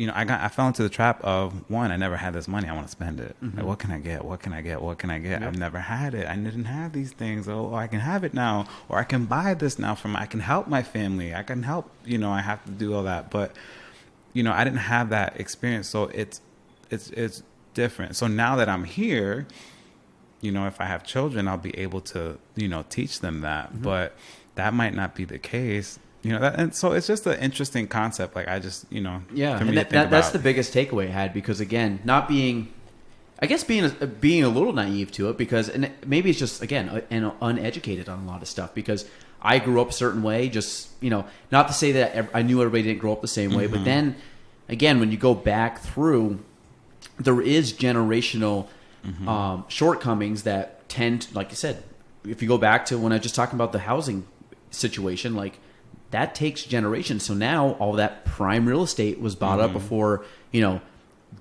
grandparents of our generation or people of color for their grandparents didn't even have an opportunity to buy it. Yeah. So that wasn't level. And then what happens? Well, when, a white person has bought that 70, 80 years ago, and it's appreciated, and then been left to the family, now it's down a couple generations. Now it's worth multi-millions. Well, that could have been, for a black kid now, grandparents 70, 80 years ago, they would have had that. They don't have it. No. So that was something that like clued me in, where it's like, okay, it is really been like you're affected by the generation before, and it's just kind of, and that's the thing that's brought to my eyes, where I am hoping going forward, obviously you can't erase the past, it's there. No.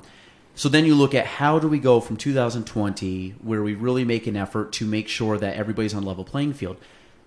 And a lot of it, like you said before, pay difference. Like when they talk about men making more than females, like male and female not making the same pay, blows my mind. Like I don't, again, I'm in a field where I'll be honest, I'm in a field that for the longest time, most of our top producing agents were female in real estate, and that I never looked at them as female agents. I just looked at them as really good agents that I wanted to get to that level. Yeah.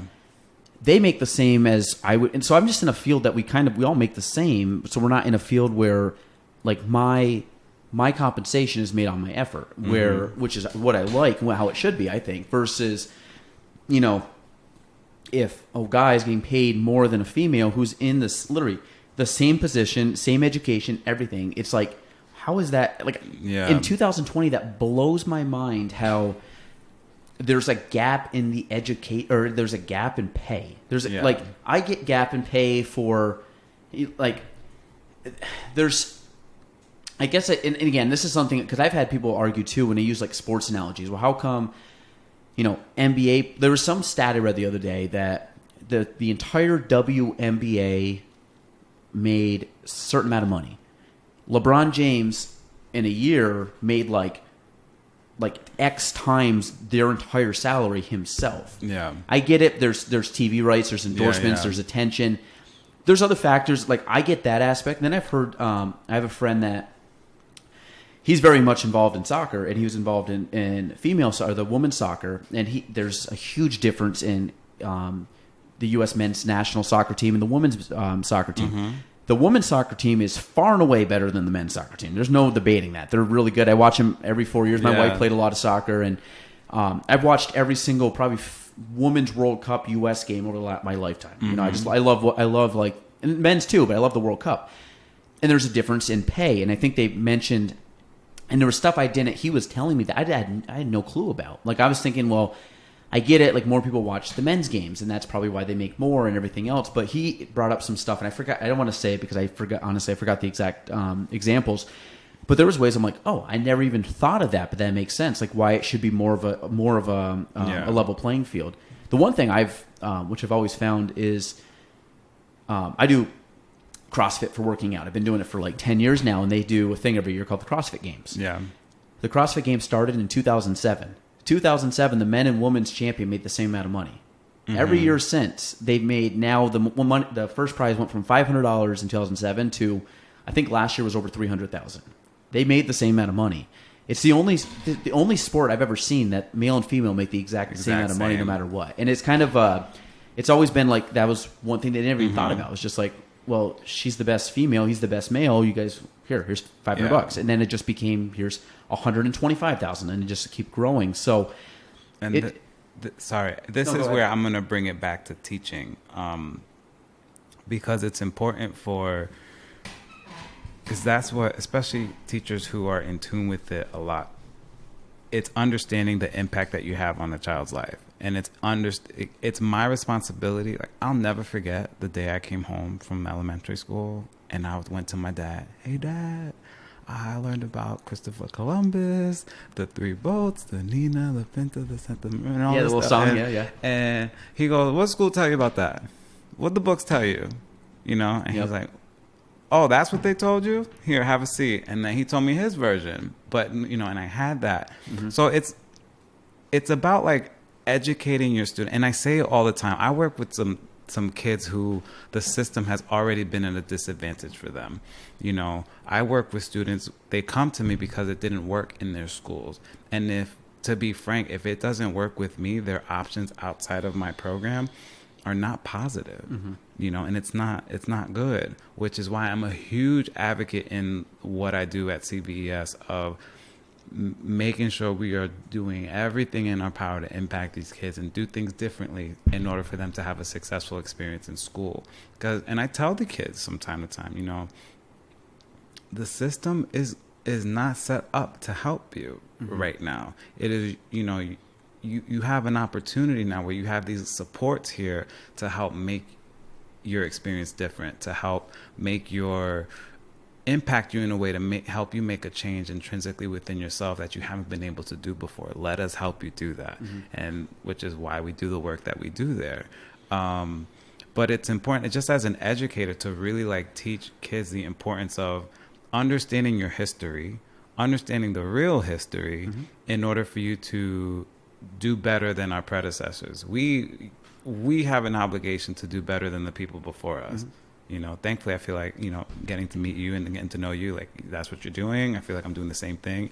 But not everybody sees it that way. But it's important for us to do that. And we have to that's why I struggle so much with the things that happen in schools. And if people pay attention, if anything, COVID for a brief period gave some respect back to teachers. As parents were like, oh crap, there's a lot of work, I'll never forget Shonda Rhimes, very well-known writer, wrote a lot of great hit shows. She tweeted, oh my God, teachers should be getting paid this much, because she had all her... And so when I saw stuff like that, and then it was like trending for a little bit, that made me feel good, because I'm like, yes, finally some appreciation to the field that needs to be there, and an understanding, because this work's not easy. And then working in special education is definitely not easy. So, and the system not only is set up to the system doesn't have enough resources. It doesn't have, there's a plethora of things. So making sure that you're teaching kids the importance of understanding your history. So when movements like this, like they're happening now, understanding you have a voice. And when you choose not to use your voice, that is bad. And don't let anybody tell you that you don't have a voice. You have a voice, you have an impact. If you want to do something, you have every right to go and do it. And if something gets in your way, especially if it's not just, if it's not equitable, you do not give up on that dream. You have to fight in order for the changes to be made. Yeah, and I think we had this conversation last year. I think that's kind of the way I thought you were going with a lot of it. Is I think that starting to get, it will happen over time, I believe, because of, like you said, every generation gets better. It gets more educated. It gets more aware. It gets more. You go back in history, like 1600s, 1700s, 1800s. Like people got better every generation, and got smarter every generation. And you're talking not just like technology and philosophy and everything else, but I think now we're to the point where the human brain and what they're capable of doing is always, they're just getting better and better and better. But there has to come a time where, like, again, like accepting people, because there's so many people. Like, there's 7 billion people on Earth, and that's one thing that I've always. I would have a hard time living in New York City just because the hustle and bustle is just, I'm used to a small town. Yeah. But man, I love going to New York City because it's just so many people there, and it's like, and I mean people, but just different people, and like you can talk like people watching all day long, but it's just incredible because it's super eclectic. Yeah, and I love that. I love Montreal. There's a big culture, cultural like mesh up there, and it's, to me, I've gone to Europe a couple times. I love it. Like, I wish I could travel. I mean, now, like with kids and stuff, I hope in the future we'll travel more, but I love that kind of stuff because it's eye-opening and you get to see different people. And I've always just looked at it like it's just fascinating. I love talking to people. I love, I had a friend that was on here and he was going around and he wanted to travel, going around the world, was trying to travel around the world. And he was down in South America and it got held up because of COVID. So he had to kind of like hunker down for a couple months. And then now he's back he's actually back locally until it kind of passes, because I think he's planning on going back and finishing his trip.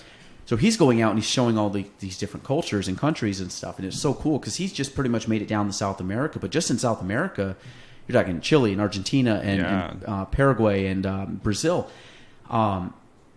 Just how different each culture is, and it's so cool. And then he's posting it, and he's just traveling by himself, so he's meeting all these different people and trying to learn Spanish and doing all this stuff. And it's cool that he's documenting. And again, we grew up a mile from each other. I mean, he's a white kid from Shazy, New York. I mean, he's the same thing. But you'd even ask him, and he like, it's just cool, like the eye-opening experience. But how neat it is to see different cultures and meet different people, and like people, like at the end of the day, people are people. You know, they have different backgrounds and stuff, but people are so similar. And that, you know, even a difference where you said like I always laugh, like your skin tone literally is a biological evolution of where you lived. Meaning, if you live closer to the equator, you have darker skin. Yeah, it's an adaptation to the sun. Like, it just blows my mind. Like, that's what people judge people by, is like how far, I guess, you grew up from the equator. Like, trust me, I can't go down to the equator. I'll burn. I'm white, but like sunscreen's my friend at that point. But it's just funny. It's kind of laughable when you look at it that way. Like, that's what people, you know, how people like judge people by. Like, so, but it's good. I mean, it's definitely it's timely. It's like it should have happened years ago. But I think now it's kind of the same thing. Like, the past is the past, but now you have an opportunity to take it, and kind of like I said, you have different things that are dealt to you. So now it's like, here's an opportunity that you can take this platform and where people are, and really, you know, educate and have people accept, and really, and I would say most people, a lot of people do, and it's the people that are behind the times that hopefully, or the policies or the government or whatever that's behind the times, catch up, because it's like. And schools are always last to make a reform. And it's not because the teachers it's not because they don't want to. The system makes it really hard to do that because of how schools are funded, and then this and then that. But I use this analogy all the time. And I use it with my staff all the time, you know, because I say it's like a train. We are in a new generation. Our generation is the last of this old train, of this one way of doing things. We grew up with technology and it was coming, and then the train stopped, and now boom, we're on this train. Everybody has this technology on a whole nother level. We're now teachers. You're not the withholder of information teaching people, because now everybody can get it on Google. You know, now it's a little bit different now. So you have two options. I tell my staff this all the time. You have two options as an educator, especially working with me. You're either gonna hop on the train and be a sponge and learn and enjoy the ride. It's going to be a bumpy ride, but enjoy it, right? Or you can choose to get dragged on the train with some ropes behind you and have a really crappy ride. But guess what? The train is going that way. You decide how you want to ride it. But I'm not changing the fact that we need to move this way in order to make the effective change that we need to make. And it's unfortunate that schools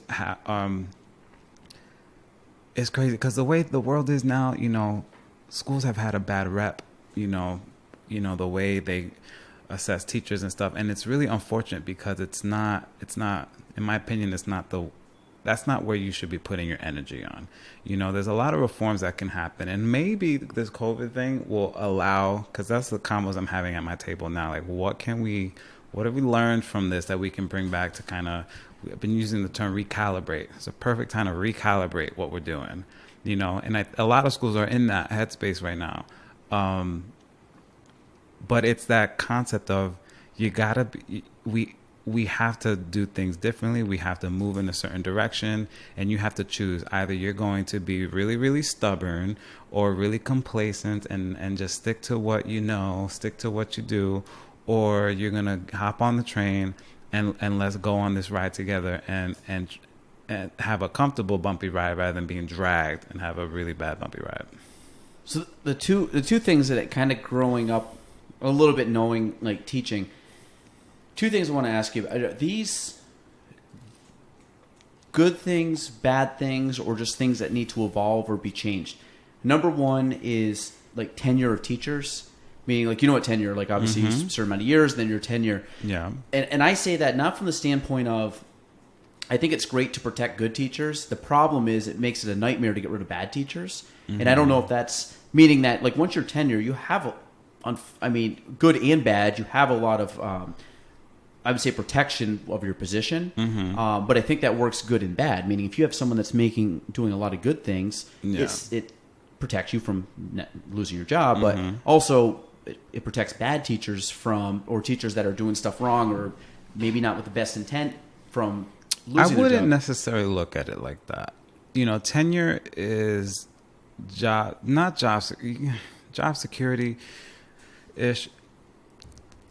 Because here's the thing that I'm learning now. There's a time window that I have before you get awarded tenure, which to me, it's a couple years before you get awarded your tenure. And I have to make sure that I'm giving you the right resource, giving you the right things to make you successful. And if I'm still not seeing what I need to see, you're not going to get awarded tenure. And so, you know, it's that buffer period. So it creates that, you know, if you're not a right fit for the organization, sorry, we're not going to award you tenure. Yeah. You know, you would have that. And then tenure, when you have, is not, I don't like the term protecting bad teachers. It makes an organization go through the appropriate channels if you find a teacher who's not meeting the expectations of your organization. You know, it's very HR-ish, very business-minded. So it's a double-edged sword. I can see that perspective that you're coming from, but I see it from a different perspective as well because I'm in it now. And, you know, well, I've had a couple years, and if I saw the signs ahead of time and I didn't do anything, that's my fault as the boss. That's my fault as the person signing off to keep this person or whatever the case may be. So, well, I guess on the flip side, meaning if you're like, not you personally, because you're on a position, like you'd be giving tenure, right? Or kind of, or I have a voice. I was going to say, I have weight in endorsing someone kind of deal. Because it's kind of like a union. Like a union's great for good workers or whatever the union, but obviously there's not everybody's good. So then you have the people where they're protected by it, where it's like you can't fire someone that you know is, or if you do, like you said, there's a lot of steps that you have to go through to make sure like you kind of remove the bad apples, which unfortunately can last some time. And this is why I want to do so many things. I just have to figure out how to get to a spot where I can be heard on a grander scale. I just don't know how to do that yet. We'll talk about your podcast after. Yeah. But it's like, this is where the system, like, and I have to be careful how much I say, but a teacher doesn't go into teaching to be bad. The environment around them changes their spark. The environment around them may cause them to lose, let alone the personal things that may happen at home. I don't know a teacher someone who goes into teaching with these at the schools and the program that they have, because New York State has a whole bunch of regs now that make it very difficult for people to get certifications, which doesn't help the shortage. But teachers don't go into it to be a bad teacher. It's everything after that may cause the spark to dim down, or the energy or the perspective or life happens that shifts. But when you're working in a field, I was gonna say it. You made a good point. When you're working in an environment that you're not, salaries. I'm not gonna talk about numbers, but the salaries of a teacher, you can look it up. Oh yeah, they're right? Yeah. The amount of work that's involved, the amount of work that people forget is involved, the amount of high stress. And then let's not talk about trauma, secondhand trauma. You're working with students who may have, and I'm in special ed, so it's trauma a lot, you know. So, you know, secondhand trauma, you're working with these things. And then if you don't have these other things to help, it's just like I said, I'm going to hire you and I'm going to give you the things that you need to be successful so that you do what I want you to do for our organization, for our programs. Why? For our kids. And it's the same concept. Like you have to give that, but the field, the setup of how the field is designed to operate doesn't allow for that. I'll just say this. A teacher doesn't go into teaching to be bad. Yeah. And what about, because you kind of talked, my idea of learning for a lot of kids, and I've had this conversation with a couple friends, and they've, you know, have some kids that, you know, don't learn like other students learn, or, you know, because again, everybody's different. You know, people have different levels. Like the one thing they still do it, right? Standardized testing and things like that. I mean, I always had a hard time because I did fine on testing. I mean, I didn't get overwhelmed by testing. But I know there's kids that do. I know there's kids that there are different learning curves. Again, knowing. Yeah. I mean, I substitute taught back in college. So I mean, not the minimal. I mean, we're talking no more than a couple weeks total, probably during winter breaks. But you still see, like, your high achieving kids, probably the kids that, you know, have an easier time learning, have, you know, a good support system at home. Then you get the kids that just don't. And you look at them and they're in the same class and they're learning the same stuff. And then they have to take the same test on the same timeline, meaning you have this many months to get prepped for this test. And some kids don't test well, or, you know, and I find that people learn different ways too. Like, I'm much more of a hands-on visual learner than I am textbook. I'm not a fast reader.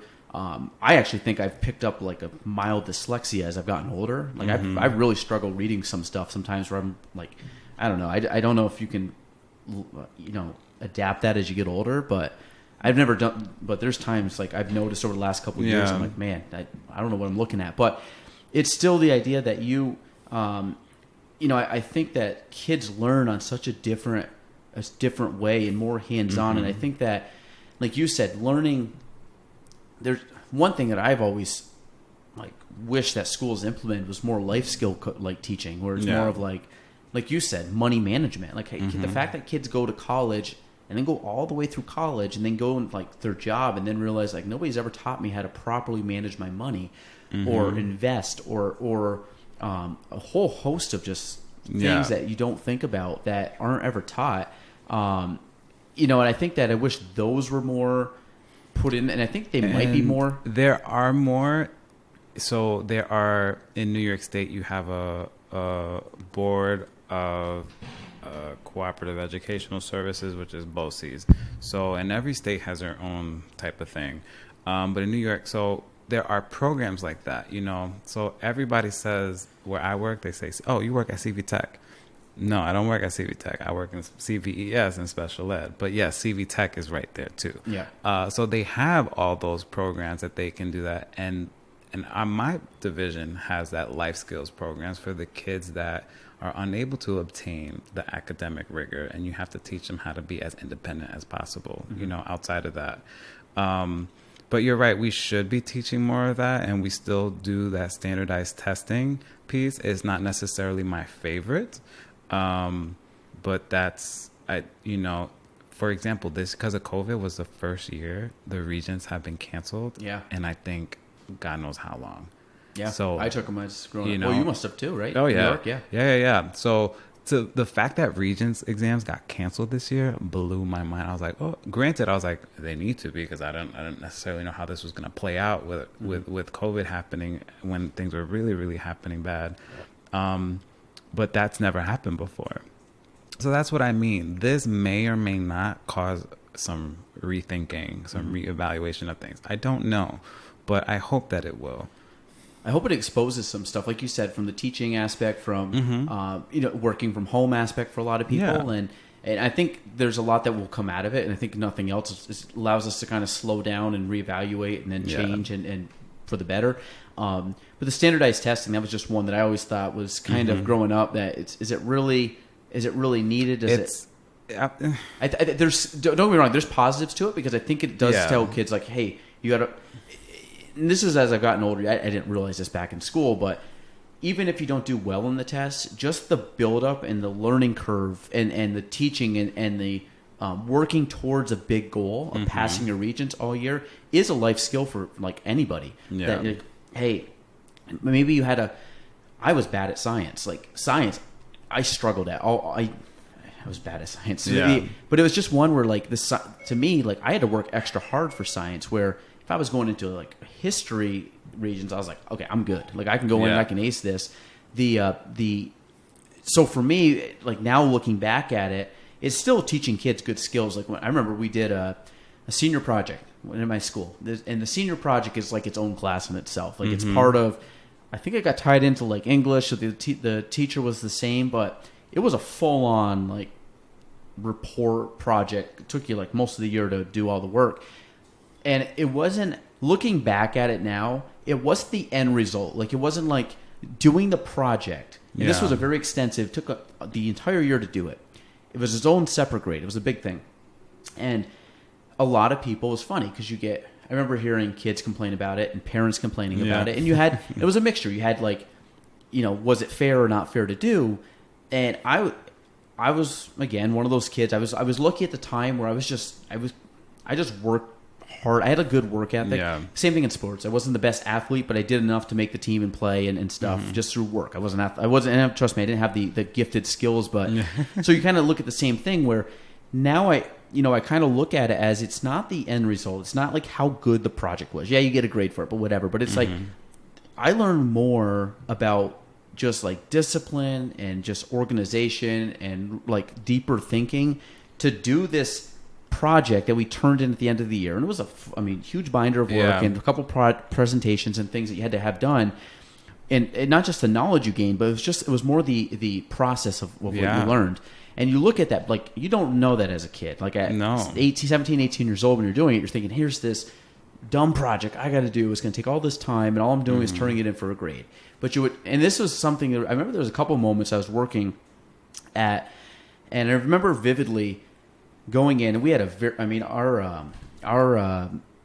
was a librarian, but our librarian, it was one of those guys at school, that he just goes above and beyond for kids. We have a couple teachers that just like they put their heart and soul into these kids, and still a good friend to this day. He was there on a Sunday, like January or February, just like there all day long. Now on a Sunday for a teacher in the middle of the winter, where most probably other teachers are hanging out home and relaxing, whatever, he's in school helping kids pass this test. And I remember I went in, and I just remember there's these big long tables in our school. And it was littered with note cards. Yeah. And because the way I used to keep organized was I would write an individual note or sentence on it, and I would stack them up and then rearrange them until they were in kind of the order I needed to write my paper or whatever. And I remember just working, had this big long table out, and it was just kind of a cold day, and we're working, and there was a couple other kids in there doing it, and our librarian was there, and he was opening up basically the doors for us to come in and work. And I just remember a couple of those moments where I just like got into a groove, and I'm like, and it wasn't you kind of found like I still remember it. It was the dreams versus reality of Irish immigrants was my topic. Okay. And my grandfather came from Ireland, so that was the tie-in. And then it was like, what's your theme of that group? And it was like the dreams and reality, what you expected versus what you got when you came to America in the early 1900s. And it was kind of one where I was somewhat interested in it, but then you got like really involved in it. But the whole purpose of it was, I think, it was really teaching you how to learn and how to, work for a big moment, like all your work. And then finally, when we had the big presentation at the end of the year, you really got to sit down and be like, wow, that was kind of cool. Because the other thing it taught is, as I was 18 at the time we gave the presentation, all the parents come, a lot of teachers come, some students come, maybe the siblings that got dragged along, but like they all come for this presentation. But the cool thing was you could sit there and have a conversation with adults at the time. And when you talk about fear of public speaking, there was no fear of public speaking because you really only have a fear of public speaking when you don't know what you're talking about. Exactly. So like when you talk about like I can rant for hours on education, I can do the same for real estate because I know what I'm talking about. And like I'm just like mind's going and you're passionate and you're talking. Yeah. But it was cool to see like now this is the first time I actually really thought about this. Like giving that presentation to adults who at the time, it's scary to talk to people that are adults at that age, you know, and you're talking to them because you're the expert on your topic, but it's just. Is that your phone? No. Oh, that's my phone. Here, just a sec. Joe Rogan's going off. Just a sec. Oh, you're fine. Something just like went off in my phone. There we go. Oh. All right, we're back. I don't know. My phone just went off, and the podcast from Joe Rogan was just I listen to a lot of Joe Rogan, so he was. Oh, he's awesome. Yeah, so he's awesome. I'm listening to the latest Fight Companion, but but it was just like the whole process of like giving this presentation and being the expert because you've spent 7, 8, 9 months working on this project and you're giving it to adults. And again, at that age, you don't think of the bigger picture, but it's kind of funny what it ingrains in you. So like when I went to college, I went to Plattsburgh. My first course at Plattsburgh was one of my first ones was like Gen Ed was English. And I remember showing up and we had to have our rough draft due. And I remember this clear as day.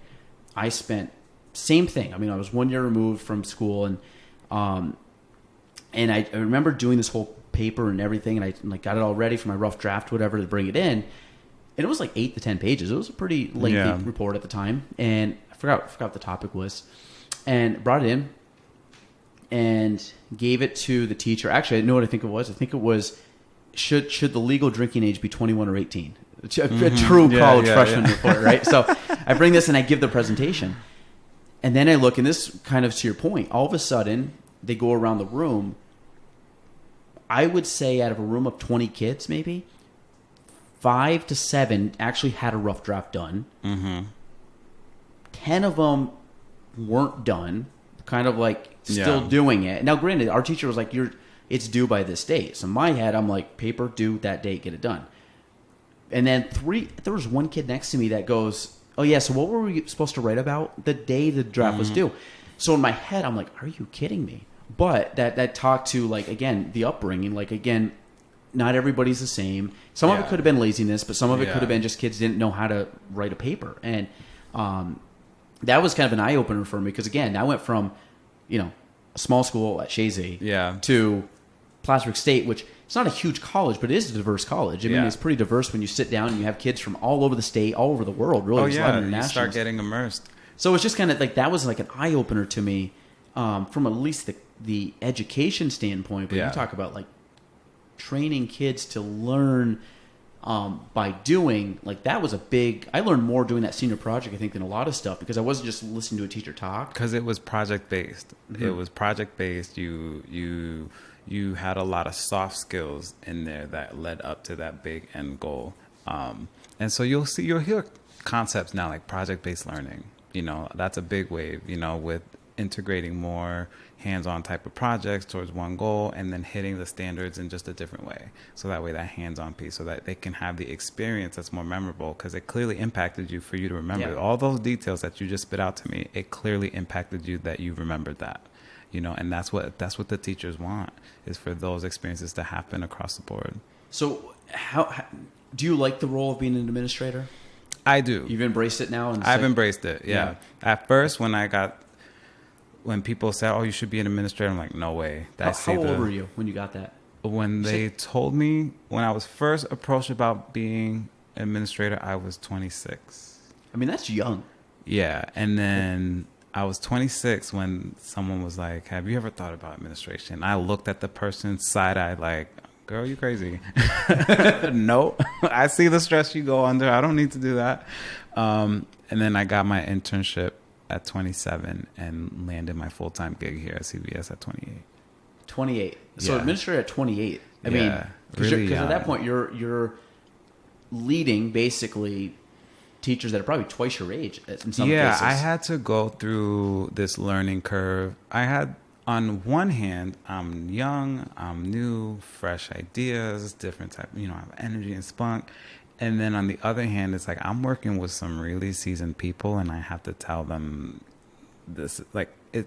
I had to prove myself even more to that group of people that I was working with, and even within the educational community here, like that I, I know what I'm doing and can be an effective leader. The paradigm shift for people is different because again, I'll parallel to our business. The younger agents coming in are easy are easy to, I don't say buy in, but are easy to like align with what I'm doing because it's like, yeah, it makes total sense. Like, oh, dude, like, okay, social media, meet people, network, blah, blah, blah, easy, like, makes sense. Then I try to tell it to someone that's been around for a while, or even like my dad will admit too, when we first started kind of shifting the way we were doing marketing and stuff, and brain check, but it was like, I brought it to the table. I'm like, this is what we have to do. Just a different generation. And he's like, and it took him now he's on board with it, but like it took some time because again, I had to prove why I thought it. I knew in my head it was the right thing, but again, he's coming from it. He wasn't totally new for him. This is where the people skills come into play because you have to be able to foster good relationships with people, and I had to earn their trust. They always say when you get your first administrative job, my mentor told me, he goes, your first year, keep things as is, normal. You listen, watch, pay attention. Listen, watch, pay attention. Don't make any major moves that first year. You need to learn everything. And then the major moves you want to make, you start chipping at it year 2. Year 3, you should hopefully you have the weight to say, this is where we need to go. You have to build, because people who do changes right away, you shake up the culture too much in a way it's going to be negative. You have to build that trust. And what I walked into, I had to really earn those folks' trust. There's a lot of, like you said, like people skills, EQ, like emotional quotient. Like you got to really understand. And like you said, I think, if you have a goal and you're driven for a goal and you have something kind of in that distance, I call it like a slow climb, distant horizon thing. But there's times that you need, like I said, time to strike, or time where it's like, okay, now I can say or do or implement this because the time's right. And there's some stuff that, like, I've waited a couple years, and then it was like there's a couple, like I almost call it like almost like a roller coaster, like or a train. Or train actually was the analogy. It was like we were a train, and like I was watching the train go by. If I didn't jump on the train when the very specific time, if I didn't get on the train at this time, we would have missed it. And there was a lot of things that wouldn't have happened, at least the way they have happened. Not to say we wouldn't have been at the same area, but it would have been a different, maybe slower path. But again, it's like you have the ideas. There's some things I want to do now. I'm getting closer, but it's not ready yet. Like I'm still baking, I'm still prepping. That it's gonna like give me a couple years, and then like that opportunity will arise, and I'll be like, now's the time. I'll have kind of some support in place, and we'll be able to pull it off. And I think that's what you're ultimately doing. I mean, to me, being an administrator, 4 years in now. Yeah, September will be the start of year 5, which is crazy to think about. Blows my mind. Yeah, and that I mean, blows my mind. It's kind of cool. Like, but I call it the snowball effect. Like, if you started, you got your first, teaching job, 22, 23, right, roughly. And you said the first year, you're just like, you're going through the motions, you're learning very basic stuff. You're like level 1. And then as you get more and more, you connect the dots, and your mind gets thinking more, and you become a little wiser and a little more, you again understand the people and the politics, and you understand the other players in the field, or the other outlet or variables. And then it just keeps building and building and building. And now it's like it's been building, and I call it, again, the snowball effect, meaning each year the snowball rolls bigger and compoundly gets bigger because there's more surface area to grow. Yeah. That your last 4 years have grown faster than your first 7 or 8, and then, or 6 or 7. That it's going to be cool to watch you go from 34 to say 40, or 32 to 40, where like that 8 years, like how, or even to 32 to 35, how quickly that 3-year growth will be. Yeah. And that will be small compared to the next 3-year growth. And it's all a matter of like chunking it. Cause I've recently, in the last 6 months, I've been realizing I have to reinvest into myself. But what does that look like? So that's what I've been spending my own personal work, for me to, what does it look like for me to get that spunk I had when I first got hired, when I first had the internship, I was, I had this like, I got to get my certs. I got to finish this. I need the job. Boom, I got the job. So now I've been here for 3 years. Like, so it's like I said, I'm here and now I'm itching for something else. So like, what is that? So for me right now, I'm in a headspace where I'm trying to reinvest into myself, and it looks completely different than what I thought reinvesting into yourself means. Reinvesting into myself, I'm looking for a new apartment. Mm-hmm. I need a new living space. Mm-hmm. I need to change my energy around me. I've grown out of the situation that I'm in right now, and I just need to, just decorating. That'll just give me some new. My office has been the same the last 3-4 years. I need to change that space up. I need to change the look and the vibe. I need to reorganize something. There. Yeah, and so that really does play a part. For me, it makes a big deal. So like that's kind of the vibe I have right now is, I started a couple things, but I kind of had to put them on pause because of COVID, which is understandable. Mm-hmm. But, so now what can I do to reinvest into myself? Because I'm, like you said, when I'm 40, I'm pretty excited to see what I'm going to do. But I just have to make sure I don't catch myself of not making the moves. Or making the moves too quick, you're saying? Yeah. Yeah, like not rushing. The biggest thing I've learned is learning when to make the right move. So whenever I'm overwhelmed, this is from that Oprah video, whenever I'm overwhelmed and then life is telling me, what am I going to do next? It's like, be still, stay silent, and ask yourself this question. What is the next right move? And then once you get into that headspace and you have a clear headspace to decide what that is, then you make the move, and then you make the move from there, and then from there, and it helps with that overwhelming piece that sometimes really gets in people's way. Think about like chess. Like you can move pieces backwards, mm-hmm. or soccer. You can pass the ball backwards because everybody thinks you got to go forward all the time, and it's you really start thinking about there's benefit to taking a step back. Yes. And I think that's a very big parallel in life. I mean, I can play chess. I'm not great. If you know how to play chess, you'll beat me. Yeah. Like, I mean, if you really play chess, you'll beat me. But it's like playing many years of soccer too. Like the best move sometimes is going back, mm-hmm. and that happens multiple times a game. Yep. So you got to really because again, it's funny when you're a kid playing soccer. Did you ever play soccer? I did. Yeah. Yeah. Okay. So when you're a kid playing soccer, what happens?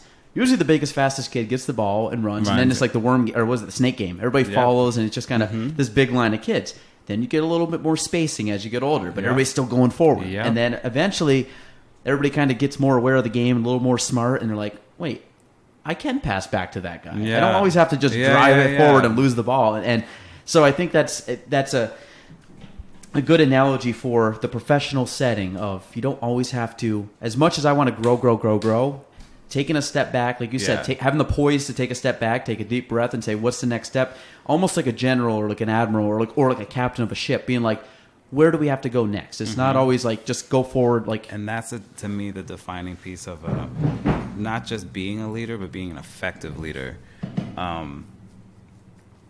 Is just that concept and that process right there is taking that step back, because that's where I'm at right now. If for me to do the things that I would love to find myself being able to do, I have to sit in this space right now because I have to learn. I have to be in the field. I have to gain the credibility so that way when I get to the platform, when I can speak to the level that I want to, I have the weight and the respect to say it and people can hear it. And that's important. So, Danny went in there?